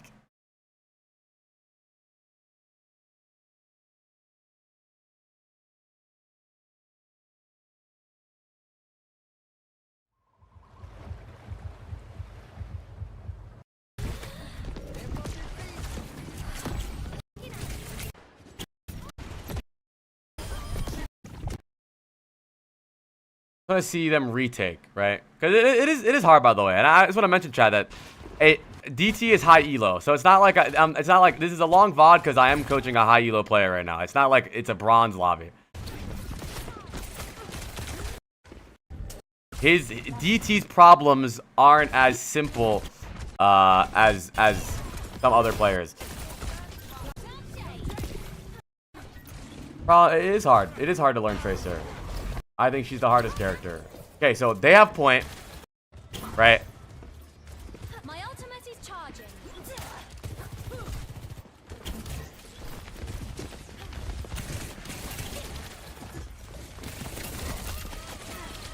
Yep. Something I notice about them compared to you is that they have a lot more defaulting, right? Where they slow down. They shoot the tank a bit, they force cooldowns, then they walk forward, right? Or if they do ignore the tank and they are forcing cooldowns and forcing people back, they make sure that they're not forcing their cooldowns away, right? So I think something that you could work on if you do want to be like the distractor is just making sure that, which I don't think you should be, by the way, I don't think you should be distracting a lot, is making sure that you're first of all, you're working your timing, but also that you're not wasting all your cooldowns before the fight starts. So let's look at this fight, right? So we haven't even walked through choke yet, and we're engaging on backline, right? Now you can say, well, apply, isn't this really good? Because they're all walking back on me. And I think this would be good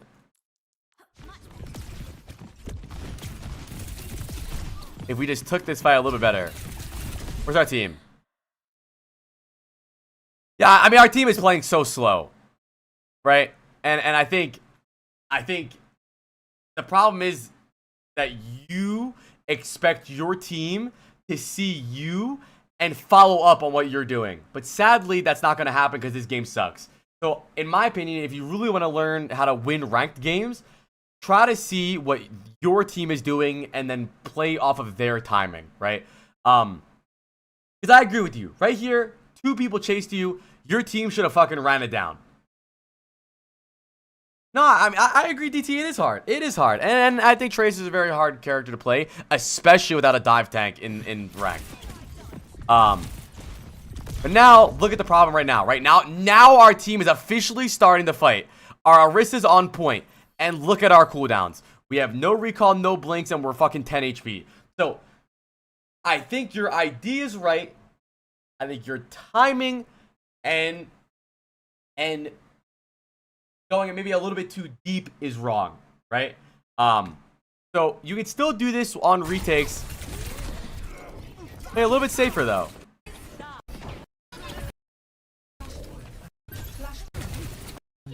So that they have the point.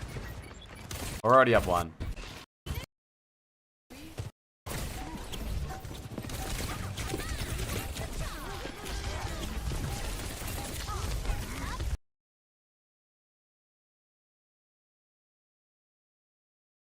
My Tracer VODs are always the longest VODs ever because I actually enjoy doing them. I enjoy doing all my VODs, but sorry if I'm taking so long, chat. I don't really care about speeding up. Let's win this thing.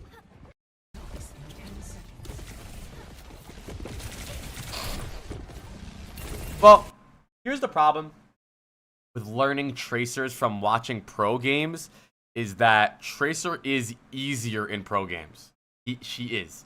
Because I always say this, Tracer is not hard to kill. She's not. Tracer is easy to kill if we're focusing her. Tracer is impossible to kill if we're worried about Winston and Sojourn and Kiriko and Tracer. She's impossible. But if 3 of us are looking at Tracer, she's so easy to kill. She's not hard. She's 275 HP. You just shoot at her. But she's so hard to kill when you have other teammates, right? Right. Exactly, Valicious, right? And that's the rough part about Tracer, is that when everyone else is a threat, Tracer technically isn't a threat to your brain, but she has so much damage that it creeps up on you and you're just dead. So I think learning from pros is really hard for Tracer, at least, because, like I said, let's watch this really fast. When they're in, their team's in. So I agree that if your team had better timing, then you probably would have had more success in this game. But since you're playing ranked, I don't know if you communicate. I would say my advice for you going forward is to really, really wait until your team engages. Maybe instead of hard engaging, maybe you'll just play like right here and shoot the Orisa, and then you can blink this way and go on backline. Or maybe you'll play here, like right here, and you'll shoot the like during the staging phase, right? Instead of you blinking all the way into the backline, maybe you go this way. And you start poking the Orisa down. You poke the Orisa down. You poke the Orisa down. Maybe she steps forward, right? I feel you. I feel you, DT, bro. But think about this instead. Instead of going fully in the back line, maybe you go this way. You shoot the Orisa. You shoot the Orisa. You shoot the Orisa. And then your team walks in, and then you go on backline, right? Find another way to be a distractor or to get value besides running into their backline. Because your team isn't going to play off of your timing. So try to play off of their timing more. I think you'll find a lot of success. Because right now, it pains me to see you have to be the distractor and be the running awayer and not fighting. Because you're a really good fighter.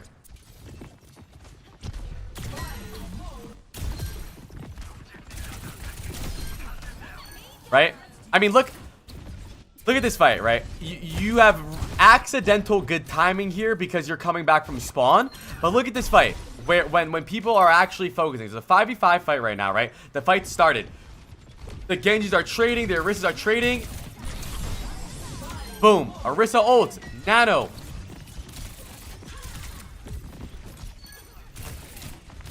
Right? You're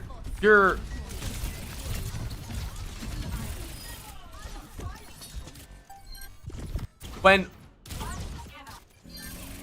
you're fighting with your team and you're not the only person being focused, you're getting a lot of value. Yeah, for sure. He wakes recall a lot. Round of applause for DT.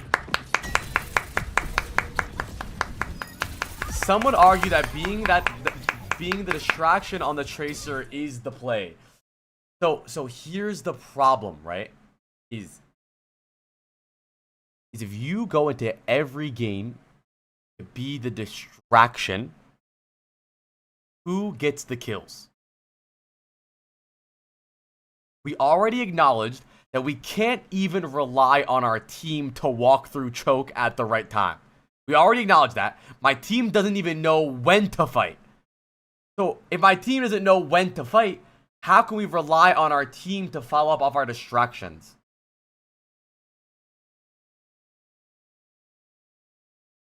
I can try to show examples of my VODs, but low-key, I'm kind of ass.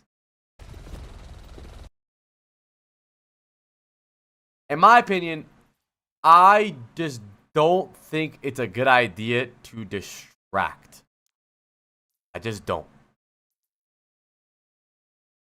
What the fuck is Adlersbrunn, chat?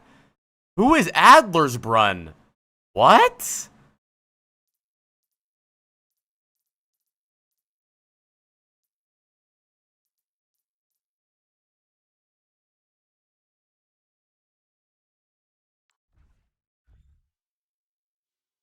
OBS Sojourn Ahimova.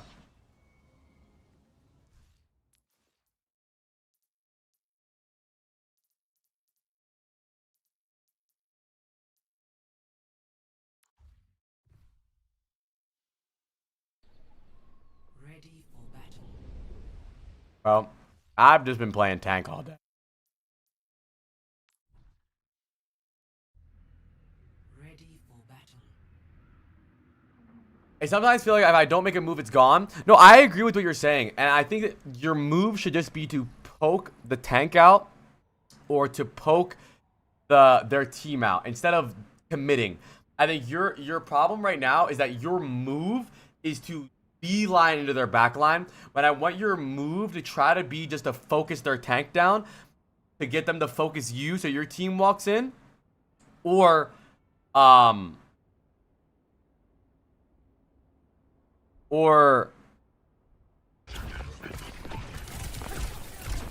yeah, your team walks in and then you fight backline. Let me see what happens here. I want to focus on when we don't have the point. I think your worst part about your gameplay is when you don't have the point. So let's see.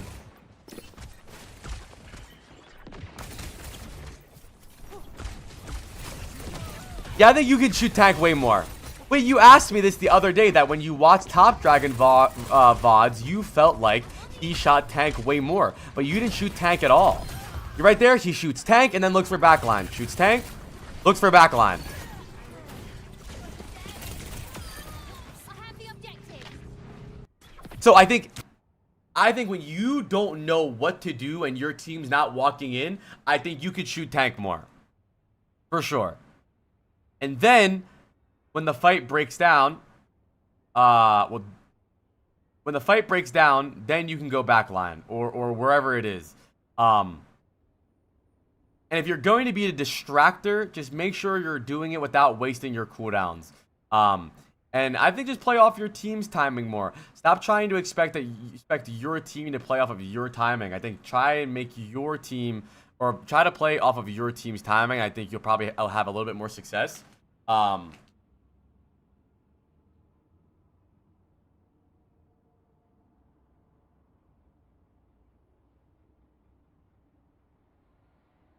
I don't really know if distracting's fine, bro. It's really a slippery slope. It really is. Just depends, you know? It just depends. Let me look for a VOD really fast. Then we're gonna move on. We've been on this VOD for like a month.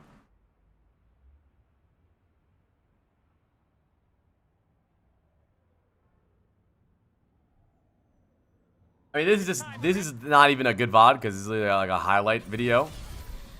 Nice. Yeah, I think you could definitely just shoot. Wait, I wonder if I think you could definitely just shoot the tanks more in general. Let me see if I can find.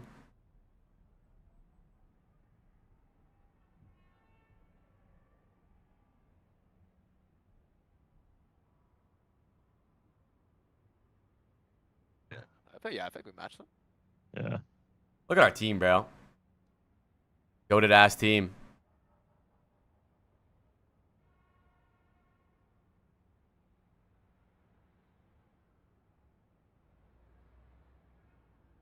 I don't know if I play Tracer at all here. Tracer really wasn't really being played that much. It was like Genji, Ashe a lot. Oh, wait, now I beat our rush. Down my top left.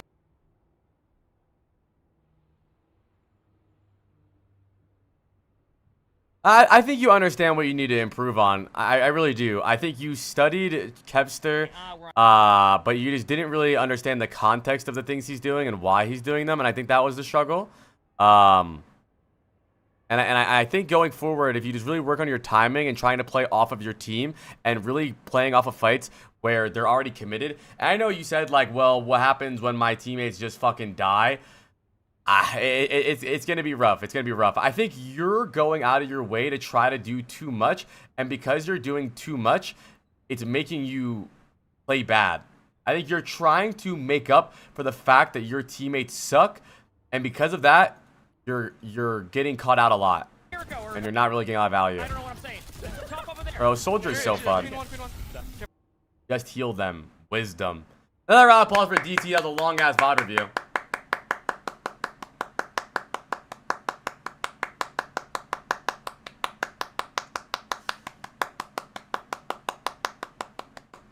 So I think, DT, going forward, whenever you feel the urge to distract their team to help your team walk through choke, try to find an angle just to beam their tank down and see what happens.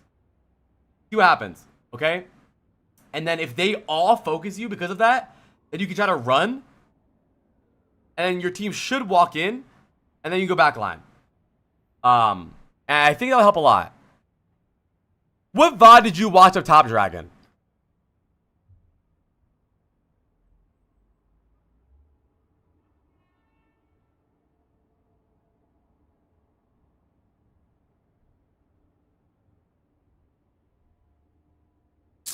Unranked the GMs are rough to watch, I think. They're really awkward. Because he's smurfing.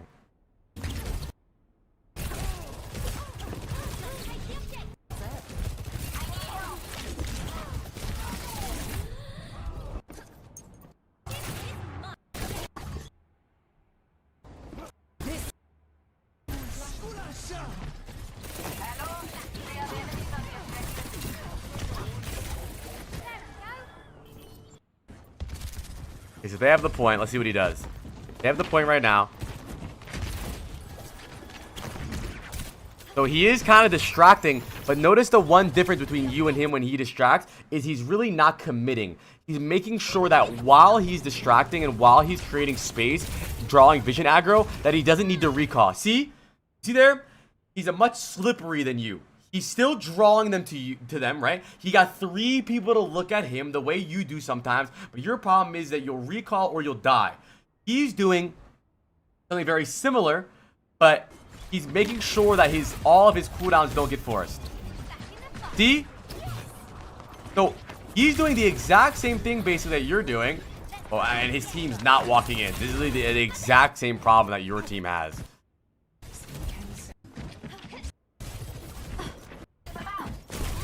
They try to shoot tank more and make sure if you're trying to draw their aggro and draw them back, just make sure your recall doesn't get forced. Even right here, he's drawing aggro from the hazard, he's drawing aggro from the sojourn, still no recall. Making sure that he doesn't need to recall. Now he has to recall, but that's okay because his team's walking in. It is rough, but I think you'll learn a lot. All right, I gotta move on, bro. I was like an hour VOD review of one Tracer. But I think you'll get a lot better, bro. Try your best to be in the fight and be active in the fight. Because the thing is, you're really good at fighting, but it doesn't really matter because you never get to fight because you're distracting. I'm spinning the wheel! Wait, DT, what rank are you now, by the way? I think you were like Masters 1 before. Alright, Fuzzy, you're next, and then it's Fem, the last VOD review of the day, unless we get 5 subs. Oh, you're a Masters 5, okay.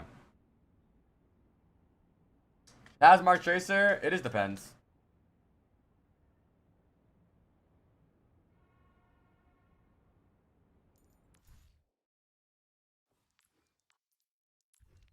That get freaky?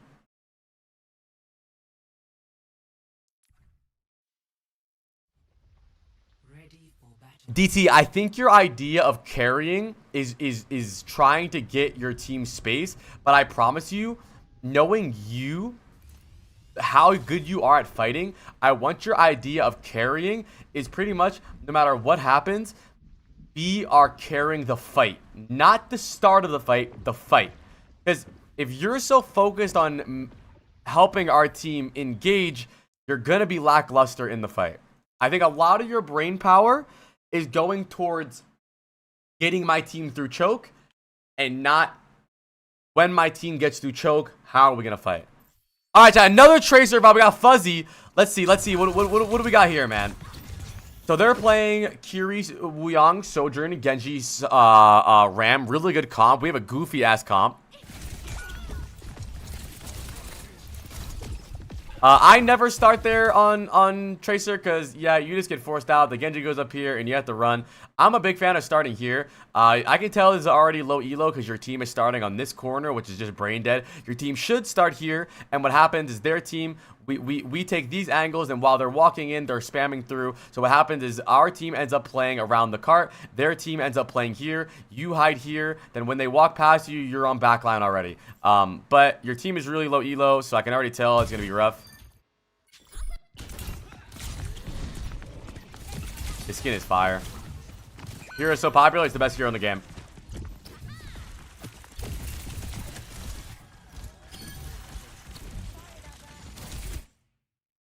So I think you probably have backline-itis. Very common issue. You're probably going to die in 3 weeks. Right here. Doors are closed. Wuyang just died. One person, 2 people shooting the Ramatra. You easily kill the Ramatra split right here, but you have backline-itis, so you immediately go for the Kiri. Going for backline is not bad, but if there's an easier target or a really split target, just shoot the Ramatra. But this is fine. You still got the Kiri. I'm not mad about it. Okay, now set up. What can we do here to set up? We don't need a poke like this. We're not playing Sojourn. How can we set up for next fight? I'm eating yogurt balls.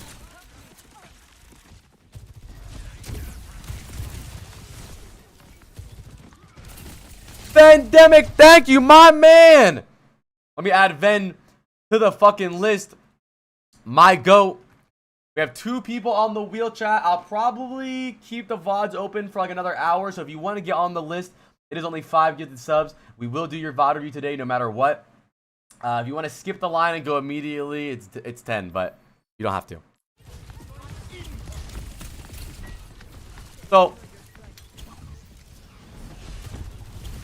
okay, so Fuzzy, I think already something that this game is crazy. It is crazy. Something I'm already seeing that you're doing is you have a lot of downtime where you're doing absolutely nothing.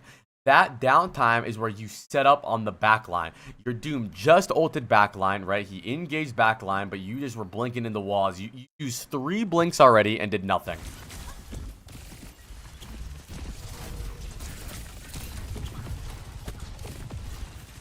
But it's okay. Let's see. Well, I'll tell you how to. I'll try to help you. Okay. So I think you're kind of playing like Genji, where you're always focused. You think there was an easier way to set this up where it would be very hard to focus us? I think going left side, I think playing under, I think playing here. Because right now, I think the way you're playing is you're trying to play in bursts, right? You walk in, you try to get a kill, you recall. Walk in, get a kill, recall. Walk in, get a kill, recall. I want you to spend more time of thinking about where you're engaging from. Because you might think, what does it matter where I engage from? Because I get the recall anyways, yippee. But the problem is you have so much downtime in these fights where you're doing absolute air. Vod Q is 2. Let me fix that.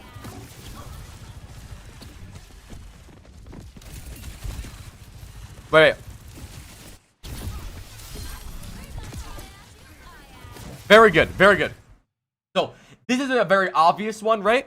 But I want you to think about this concept going through your head always. Where can I route? Where can I position so that I can get on backline easier without all of them focusing me and without needing to use all of my cooldowns, right? Now, bad Tracer players would go like this, right? Well, I'm going to the fight still. I'm fighting. I'm with my team. But you go this way, right? Why? Because it's easier. Now, I don't have to worry about walking through. I don't have to worry about them all focusing me. Now our Doom's in. We go in. Now, go.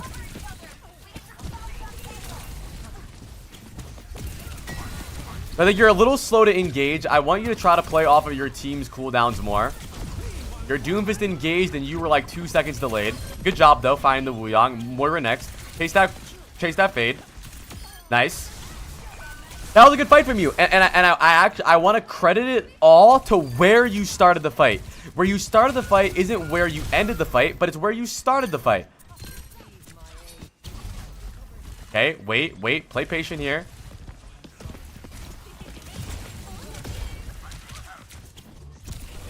Why not blink high ground? Grab the mini now. You don't have to always be in their back. High ground. Go high ground now. Come on. Why not? Look at this. This is great angles. We go wherever we want. We get the mini. We can drop down. I think you have a very similar problem that a lot of Tracers have is where you want to rush so hard to the next fight. You want to rush so hard to the next cooldown, to the next elimination. When I want you to sacrifice this useless uptime for good downtime that enables uptime, right? You might think, well, apply, if I go high ground, I'm not really shooting anybody. But that's okay, because you're setting up for the fight. This is not bad either. But sadly, you're just too late, and your God of Beans is dead now. Yeah, and you are playing Tracer 76. Good job. Now, let me ask you a question. Why do you think that nobody focused you there? Why?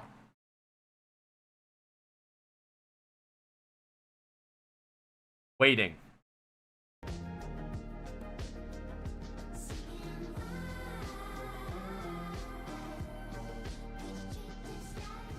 Doom had gone in, right? Doom had gone in, and you started from high ground where it was really hard to tell where you were going in. Your Doom was going in. Your timing was good. It was almost impossible to focus. You watch, ready? Right? Doom's in. You're in. Now, how could they can't turn and help the Wuyong. If they help the Wuyong, the Sim is beaming them. The Doomfist is punching them. They can't. This is the idea of Tracer. This is the idea. Right? That's the idea. And it might not always work that way. You might have a more standard tank. But the point is, your goal is to make sure that they have multiple things to worry about. You are not hard to deal with if they can focus you. That's it. If there's nothing else in the back of their mind that they're worried about, Tracer is not powerful. Well, she is if you're really good. But when you're in lower elo or when you're learning Tracer, in ranked especially, she gets the most value when other people have to worry about something else. Now right here, you saw this Wuyong split. This is where you pull the trigger on that Wuyong, man. 100% you go on that Wuyong earlier, but it's okay.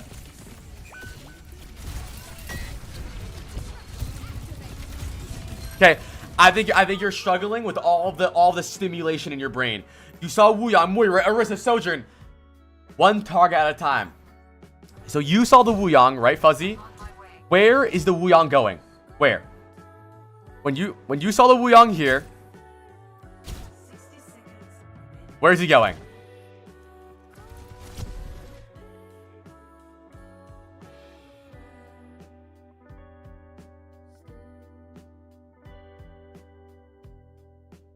Doing the stairs, right? So, right. The bottom tower. So, Fuzzy, do you have object permanence issues? Are you a baby? Why do you immediately forget he exists? Look, watch this.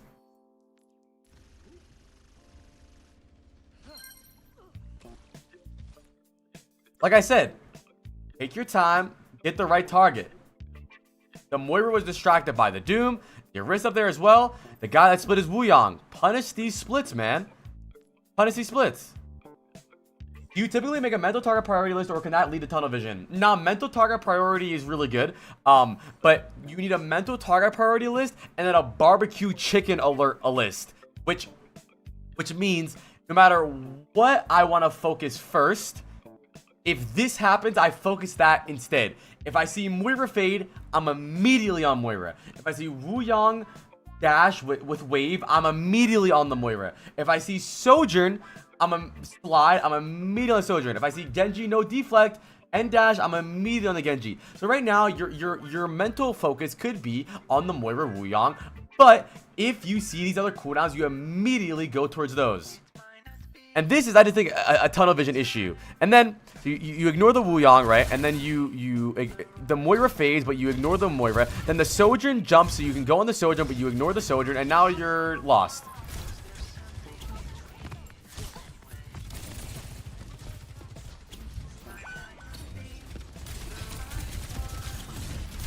Nice. That's fine. Moira no fade. Genji nothing. So, I'm gonna diagnose him, chat. I got a diagnosis. I think he has shoot what's in front of me-itis stage 3. I think so. I think it's stage 3 shoot what's in front of me-itis, where he's not really shooting things based on the context of the fight or the kills that we're chasing down. Just whoever is in front of us first. Right. He's got it. I think he's got 6 months to live. Please say rest in peace, Fuzzy. I think he's gonna die soon. Right? So we see Orisa, right? And I'm serious, this is an important thing, right? Because Tracer is the greatest character at chasing characters. You see the Orisa, right? Then we pulse bomb the Moira. We force the Moira fade. Now your brain should tell you to chase the Moira. But you immediately look for the Wuyang. That's okay.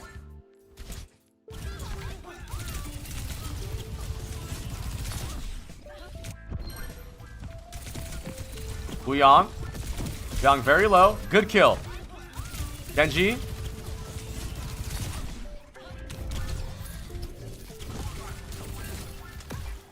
Yeah, he kind of does have the exact same opposite problem as you.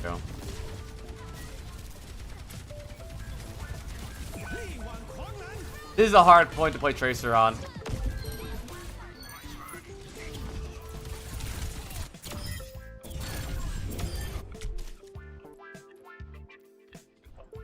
I don't think you're bad at Tracer, by the way. I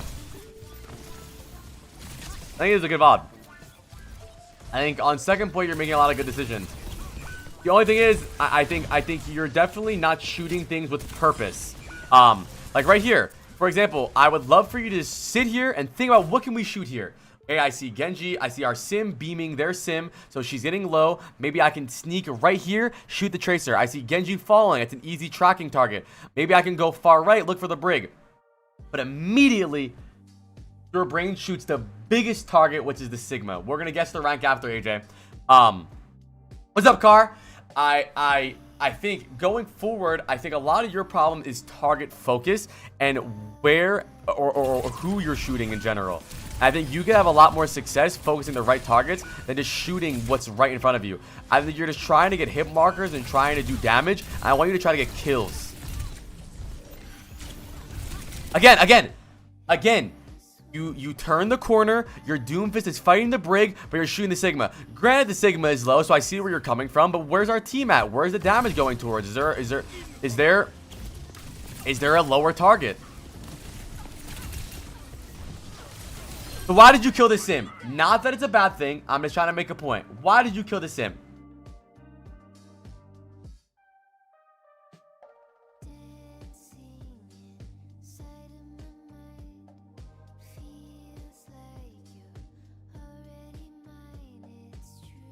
Waiting. Right. She was alone. So that could be a reason. Girlfriend left me today. I know it was my fault, but I have no one to talk to about it, and I don't know how to take it. I'm sitting by a curb like 2 hours away from where I live, and I don't know what to do right now. Well, first of all, you need to chill. That's what you need to do. Go home and play some Overwatch. There's many other things going on. There's a million girls out there. I know that might not help because you're probably thinking like, well, she's the one I want. Just know that this feeling will pass.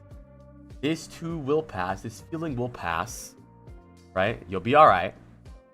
Just chilling. It won't feel like this forever. I know in your head right now, you're thinking, I'm gonna be this sad for the rest of my life. No, it won't. Think about your sadness. Think about your sadness as a boss health bar. And every minute that ticks down, the health bar is getting lower until you're not sad anymore. So your sadness is at this health bar. But every day, it's getting lower and lower and lower and lower and lower and lower and lower and lower until the health is dead and the boss is dead and your sadness is gone.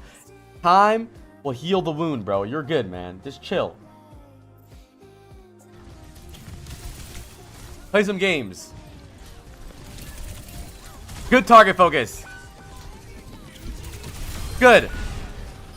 Now take our time.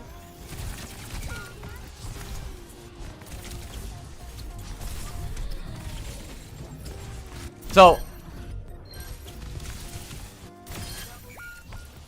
what doesn't kill you makes you stronger. Stand a little taller. Good target focus.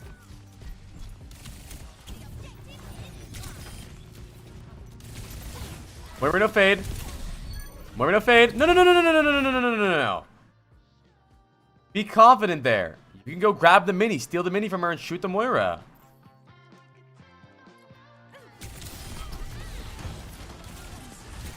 Barbecue chicken alert. Doom engage. Go. Moira no fade. So, Moira just got punched. Okay, this is it. This is the main thing I want you to work on. Shooting things with a purpose. I can tell you're just shooting things in front of you. And that's okay. You need to stop. Stop. I can tell. Right? You might not have seen this Moira, but we're in a phase shoot the Sigma, right? Then we see Genji low, but we see the Moira. So we start shooting the Moira, right? Which is good.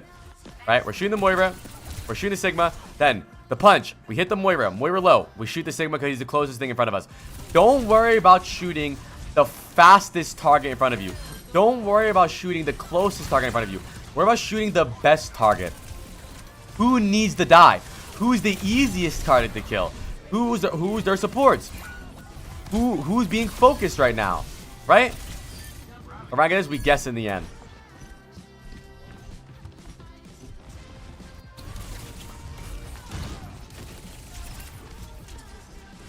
Oh, I think my YouTube video went out. Hold on, let me announce my YouTube video really fast. Hold on, chat. 1 moment. Pause the phone. Chat, go peep the new video.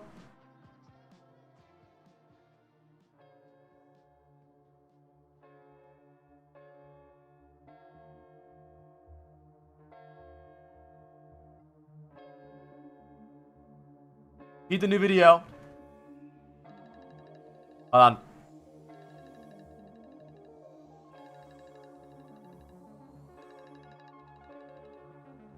Edit, calm, YouTube. Overwatch is becoming Marvel Rivals. Kills. W clickbait.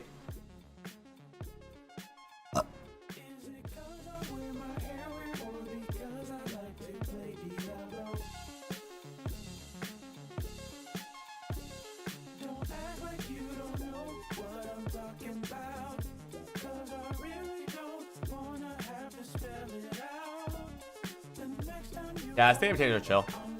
All right, chat. Paint the new video.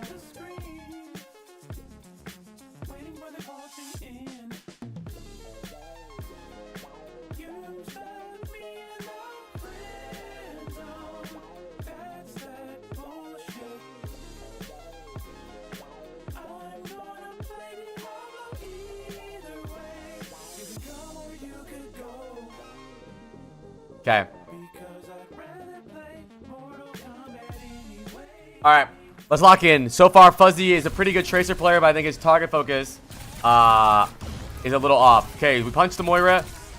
Like right there, right there. When that Moira gets punched, good. This is what I was exactly about to say. Here we go. Now, don't full commit to this. Just wait. Okay, they rallied, so we can chill for a little bit. But Fuzzy, why did we drop there, bro? I feel like we could do this from up here, man. Perfectly fine. We can go here. We can go there. I want you to find angles rather than trying to just run your body into people. I think your idea of tracer is that you need to be super close to them, but the best tracers play at their effective range. Really, look how much damage you did to that cast from so far away. You don't need to. I dropped by accident, if I remember. Okay, Thor.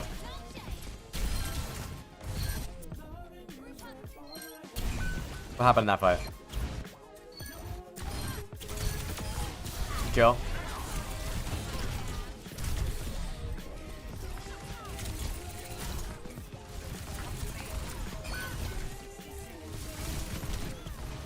I think backing up here was stupid. Why are you backing up? Your team's still fighting.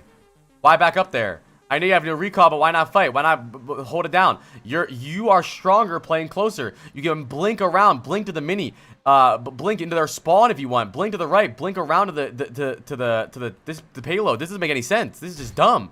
I mean, the fight. There's no reason to back up. What are you trying to save? Was Vod Reviews 3 good before? Am I tripping? You're tripping. I thought I was lost for sure, made it less than a minute, so I tried to get out, but there's no reason to try to get out. You're not going to save your HP, and your Doomfist kills the Brig, and you get the ults. Just fight there, man. Just commit. You're so slippery, bro. I think you actually would have won this. You're not bad at fighting when you are fighting. I think a big problem with a lot of tracers isn't that you guys are bad at fighting. You guys are actually good. You have good tracking. You have good blink management. The problem is that you guys have bad decision making, which is normal.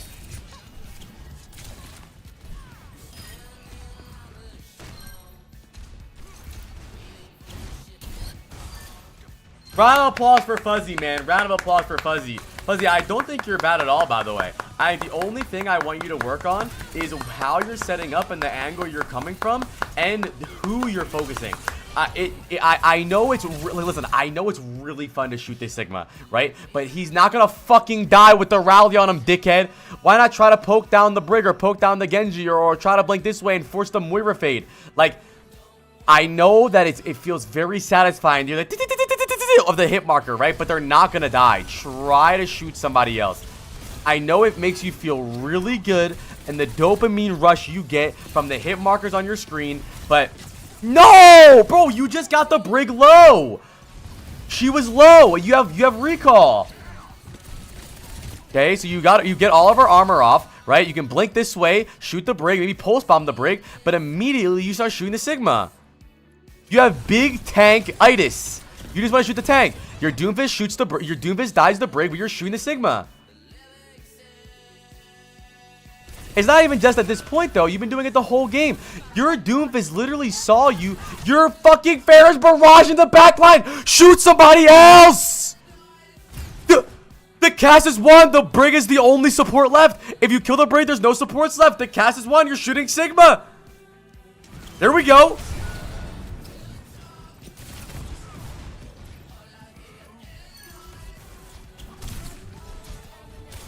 Genuinely, the reason the Sigma is shooting you because you're tickling his butthole.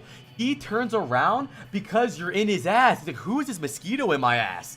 So if you just chilled the fuck out, ignored their Sigma a little bit when you need to, not all the time, you can shoot Sigma a lot, but if there's a better target, you need to go for that target. The Sigma won't even pay attention to you.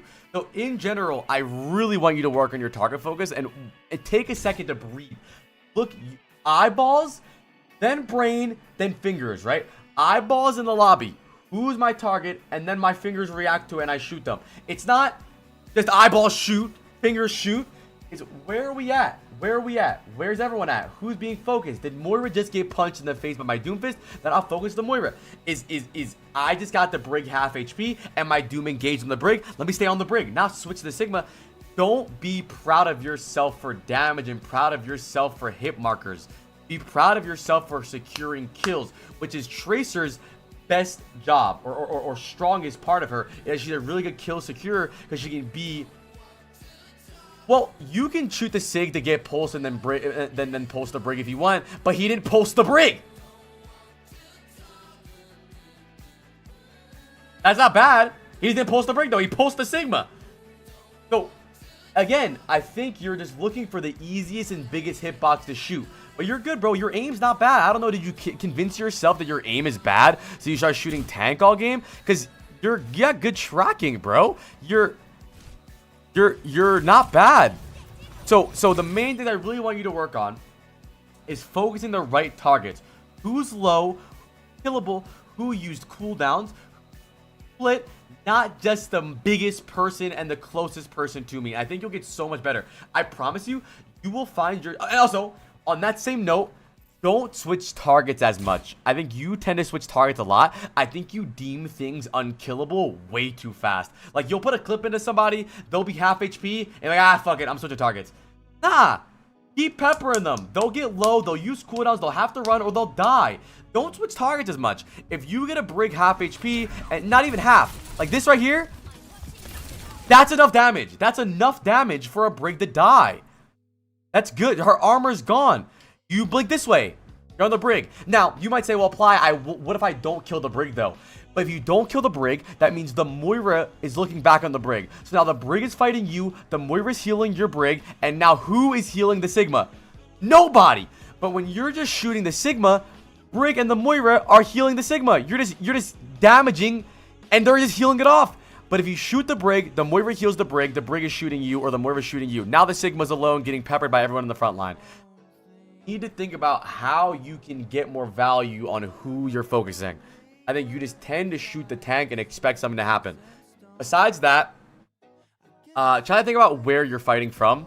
I don't think you're that bad at it, but sometimes you engage from the stupidest angles of all time. Just think about where you're coming from. Where's their backline? Where can I go to get on the backline? Where can I route to get on the backline without me being in trouble or using all my blinks and dying? Possible Batman with Cablar. Another round of applause for Fuzzy, man. I hope you agree with what I'm saying, or if I should just die. Makes sense? I hope so. I'm serious though. Like you have very, very low kill potential because you're not staying on your target and you're not shooting the right target. I want to see you lighting up the kill feed. I don't care if you're just shooting the squishies all game. That's fine.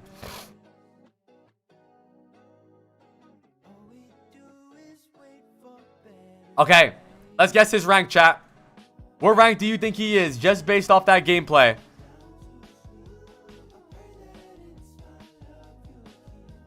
Preds are up for the rank. I think he's diamond. I think a good, maybe a high plat, maybe a low diamond.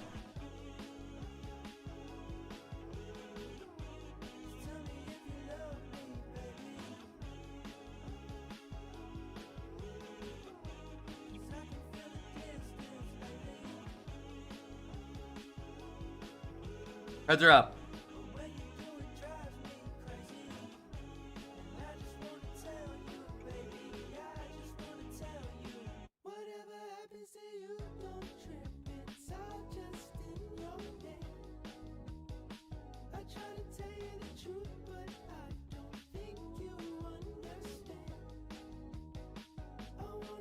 Alright, what rank are you, bro? What's the rank looking like? I think I'm gonna say diamond 5. Plat 1. I've got a diamond twice. Alright, that's fine. I mean, think about it, bro. You're plat 1 without killing anybody. That's a good feat, bro. If you start focusing the right targets and you start getting these kills, I think you're gonna find a lot more success. Guys, don't forget to peep the new video. Comment how much you love me.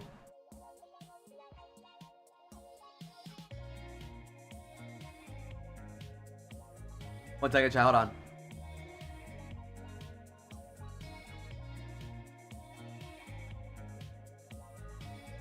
Yeah, I just did a GM touch bait. Yeah, it really is.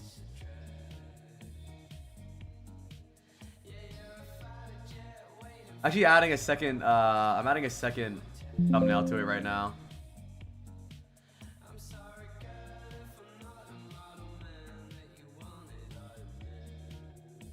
Oh wait, it is. Never mind.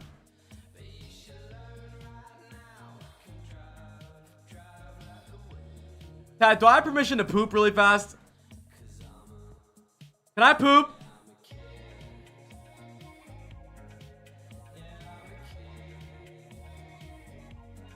Dude. I have an idea. I'm gonna spin the wheel. By the way, chat, 50-50 right now. There's only 2 people in the queue. Vandemic gets it. I wanna do something, chat. Alright, Vandemic, where you at, buddy? I'm gonna go poop and I'm gonna leave the VOD.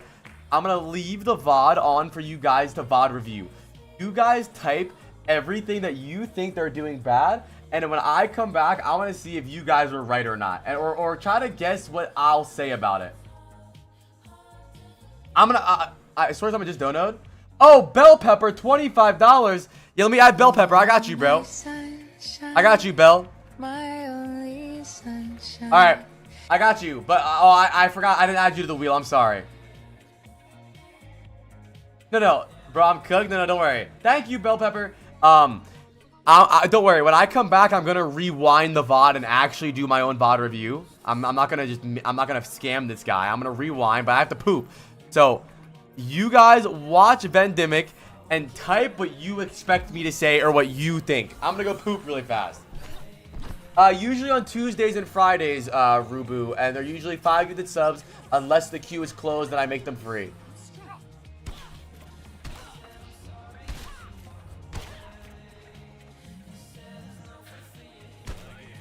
Hold on. Okay. What, chat, I want you guys to type everything in chat you think he should do better or what you think I'm gonna say. Lock in.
I'm back. What happened?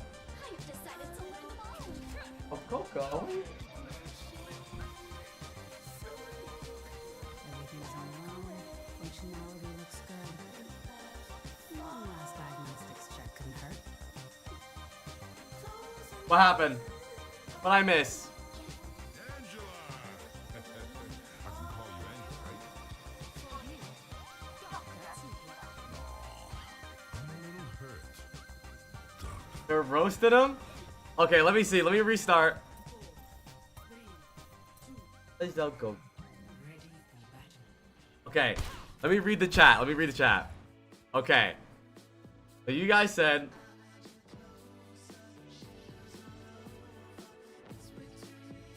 need to angle more, staring at nobody, feel very disconnected from the team there, dying is bad. Fire. Take an angle man. Play more up close with your team. Whenever you're in position, he looks away from the enemies and runs from his supports. You're way too far back and not finding angles. I think too passive. Your set is way too high. Where are you going, Coco? Why are we afraid like Freya can't kill them? How often are you pooping? We're slow on Soj. Bad target priority. Use more high ground. Better angles. More aggressive. Need to look around and know where the supports are. Okay. That Coco is 10 years old, dude. So old. Hey, Coco, show them your shock collar. I'm just kidding. He doesn't have a collar. I don't shock my dogs.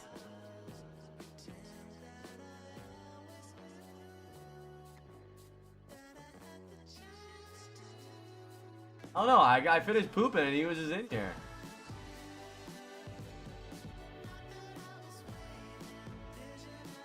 He looks so old. He kind of looks like Dr. Phil a little bit. Dr. Phil. He kind of look like Dr. Phil.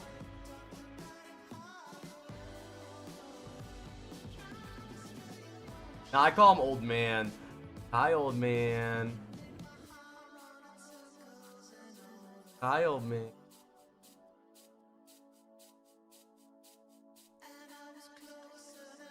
I think he wants to leave. Maybe he doesn't.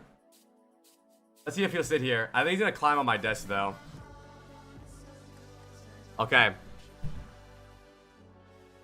Alright, let's see the VOD. What's up, handsome?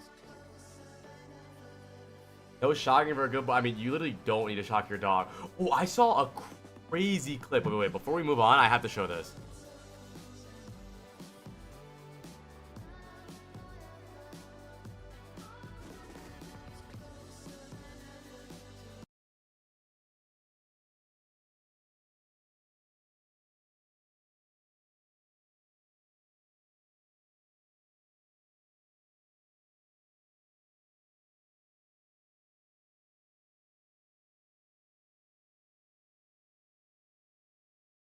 Wait. Hold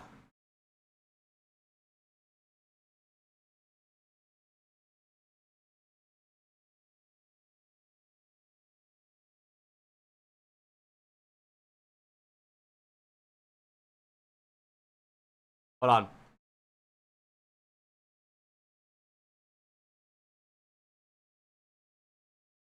Look, this clip is crazy. Not even a shocking clip, just what he says. Put her, like, we're using the elevated bed, as you guys can see. And one of the things with the elevated Doesn't this, listen to what he said. Does it not sound kind of psychotic? bed is that she has a leash on right now on the elevated bed, so she can't like really get off of it. So she now knows to sit in place for hours and hours on end.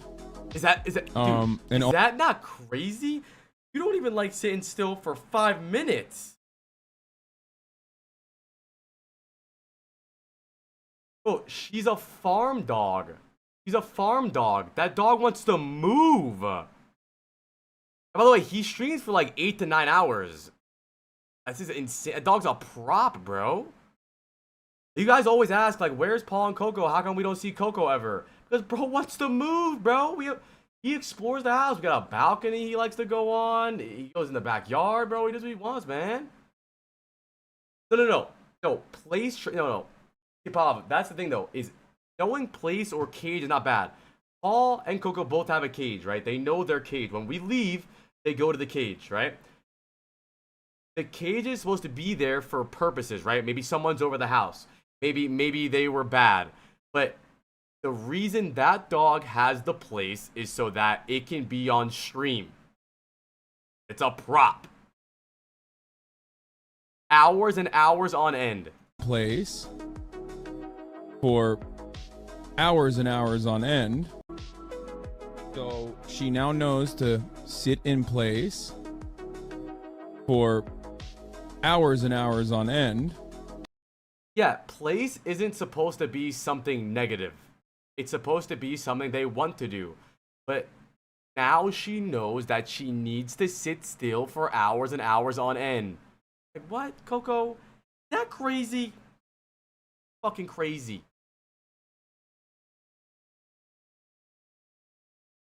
That's crazy, man. Crazy. Oh, Coco laid down. Yeah.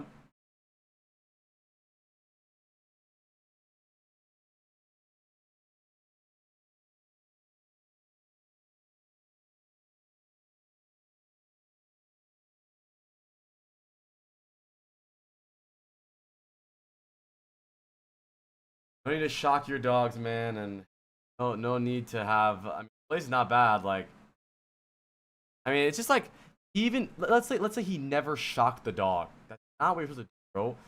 My dog knows. Sit here for hours and hours on end. That's not normal. What's up, 7th p.m. All right, let's lock in. Let's lock in. I made you guys VOD review him. Already, I'm doing great. My father's empire, and his fortune alongside it. Does that pierce my heart? Okay, what's that hat to pierce my heart? I pierce my heart. All right, let's see, man. We got Freya. We have Mercy, Juno, Hanzo, Roadhogs. We have a really big poke comp and a pick comp. We shouldn't be diving or playing aggressive at all. We want to get angles, find angles, and look to poke their team down and look for kills. They have Venture, Soldier, Zen, Lifeweaver, Hazard. We need to be careful of the Hazard dive with the Discord on us. We need to be careful of the Venture dive as well. But other than that, this should be a pretty good comp. You are my sunshine, my only sunshine. What's up, War 6? After the 4 months, brother. Hey, we're good. War 6, my man! My man! We added you to the queue, brother. Chat, I'm probably going to close the queue in like an hour. So if you want to get on the wheel for the rest of the day, give 5 subs. Or if you want to skip the wheel, you can give 10 immediately. We've done already probably 8 or 9 VOD reviews. So we'll probably just do a couple more. What's up, Coco? Come here.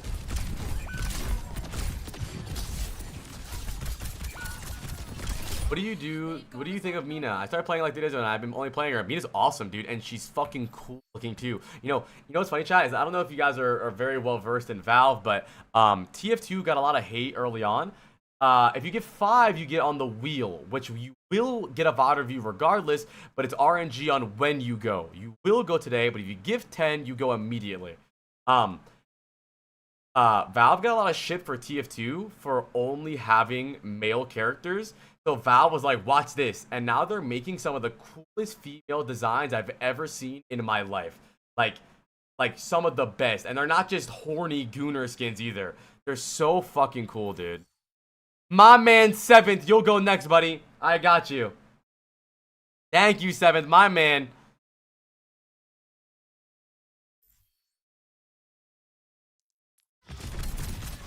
Okay. Oh, really, War? Alright, buddy, that's fine. I'll leave. Can't leave. I'm sorry.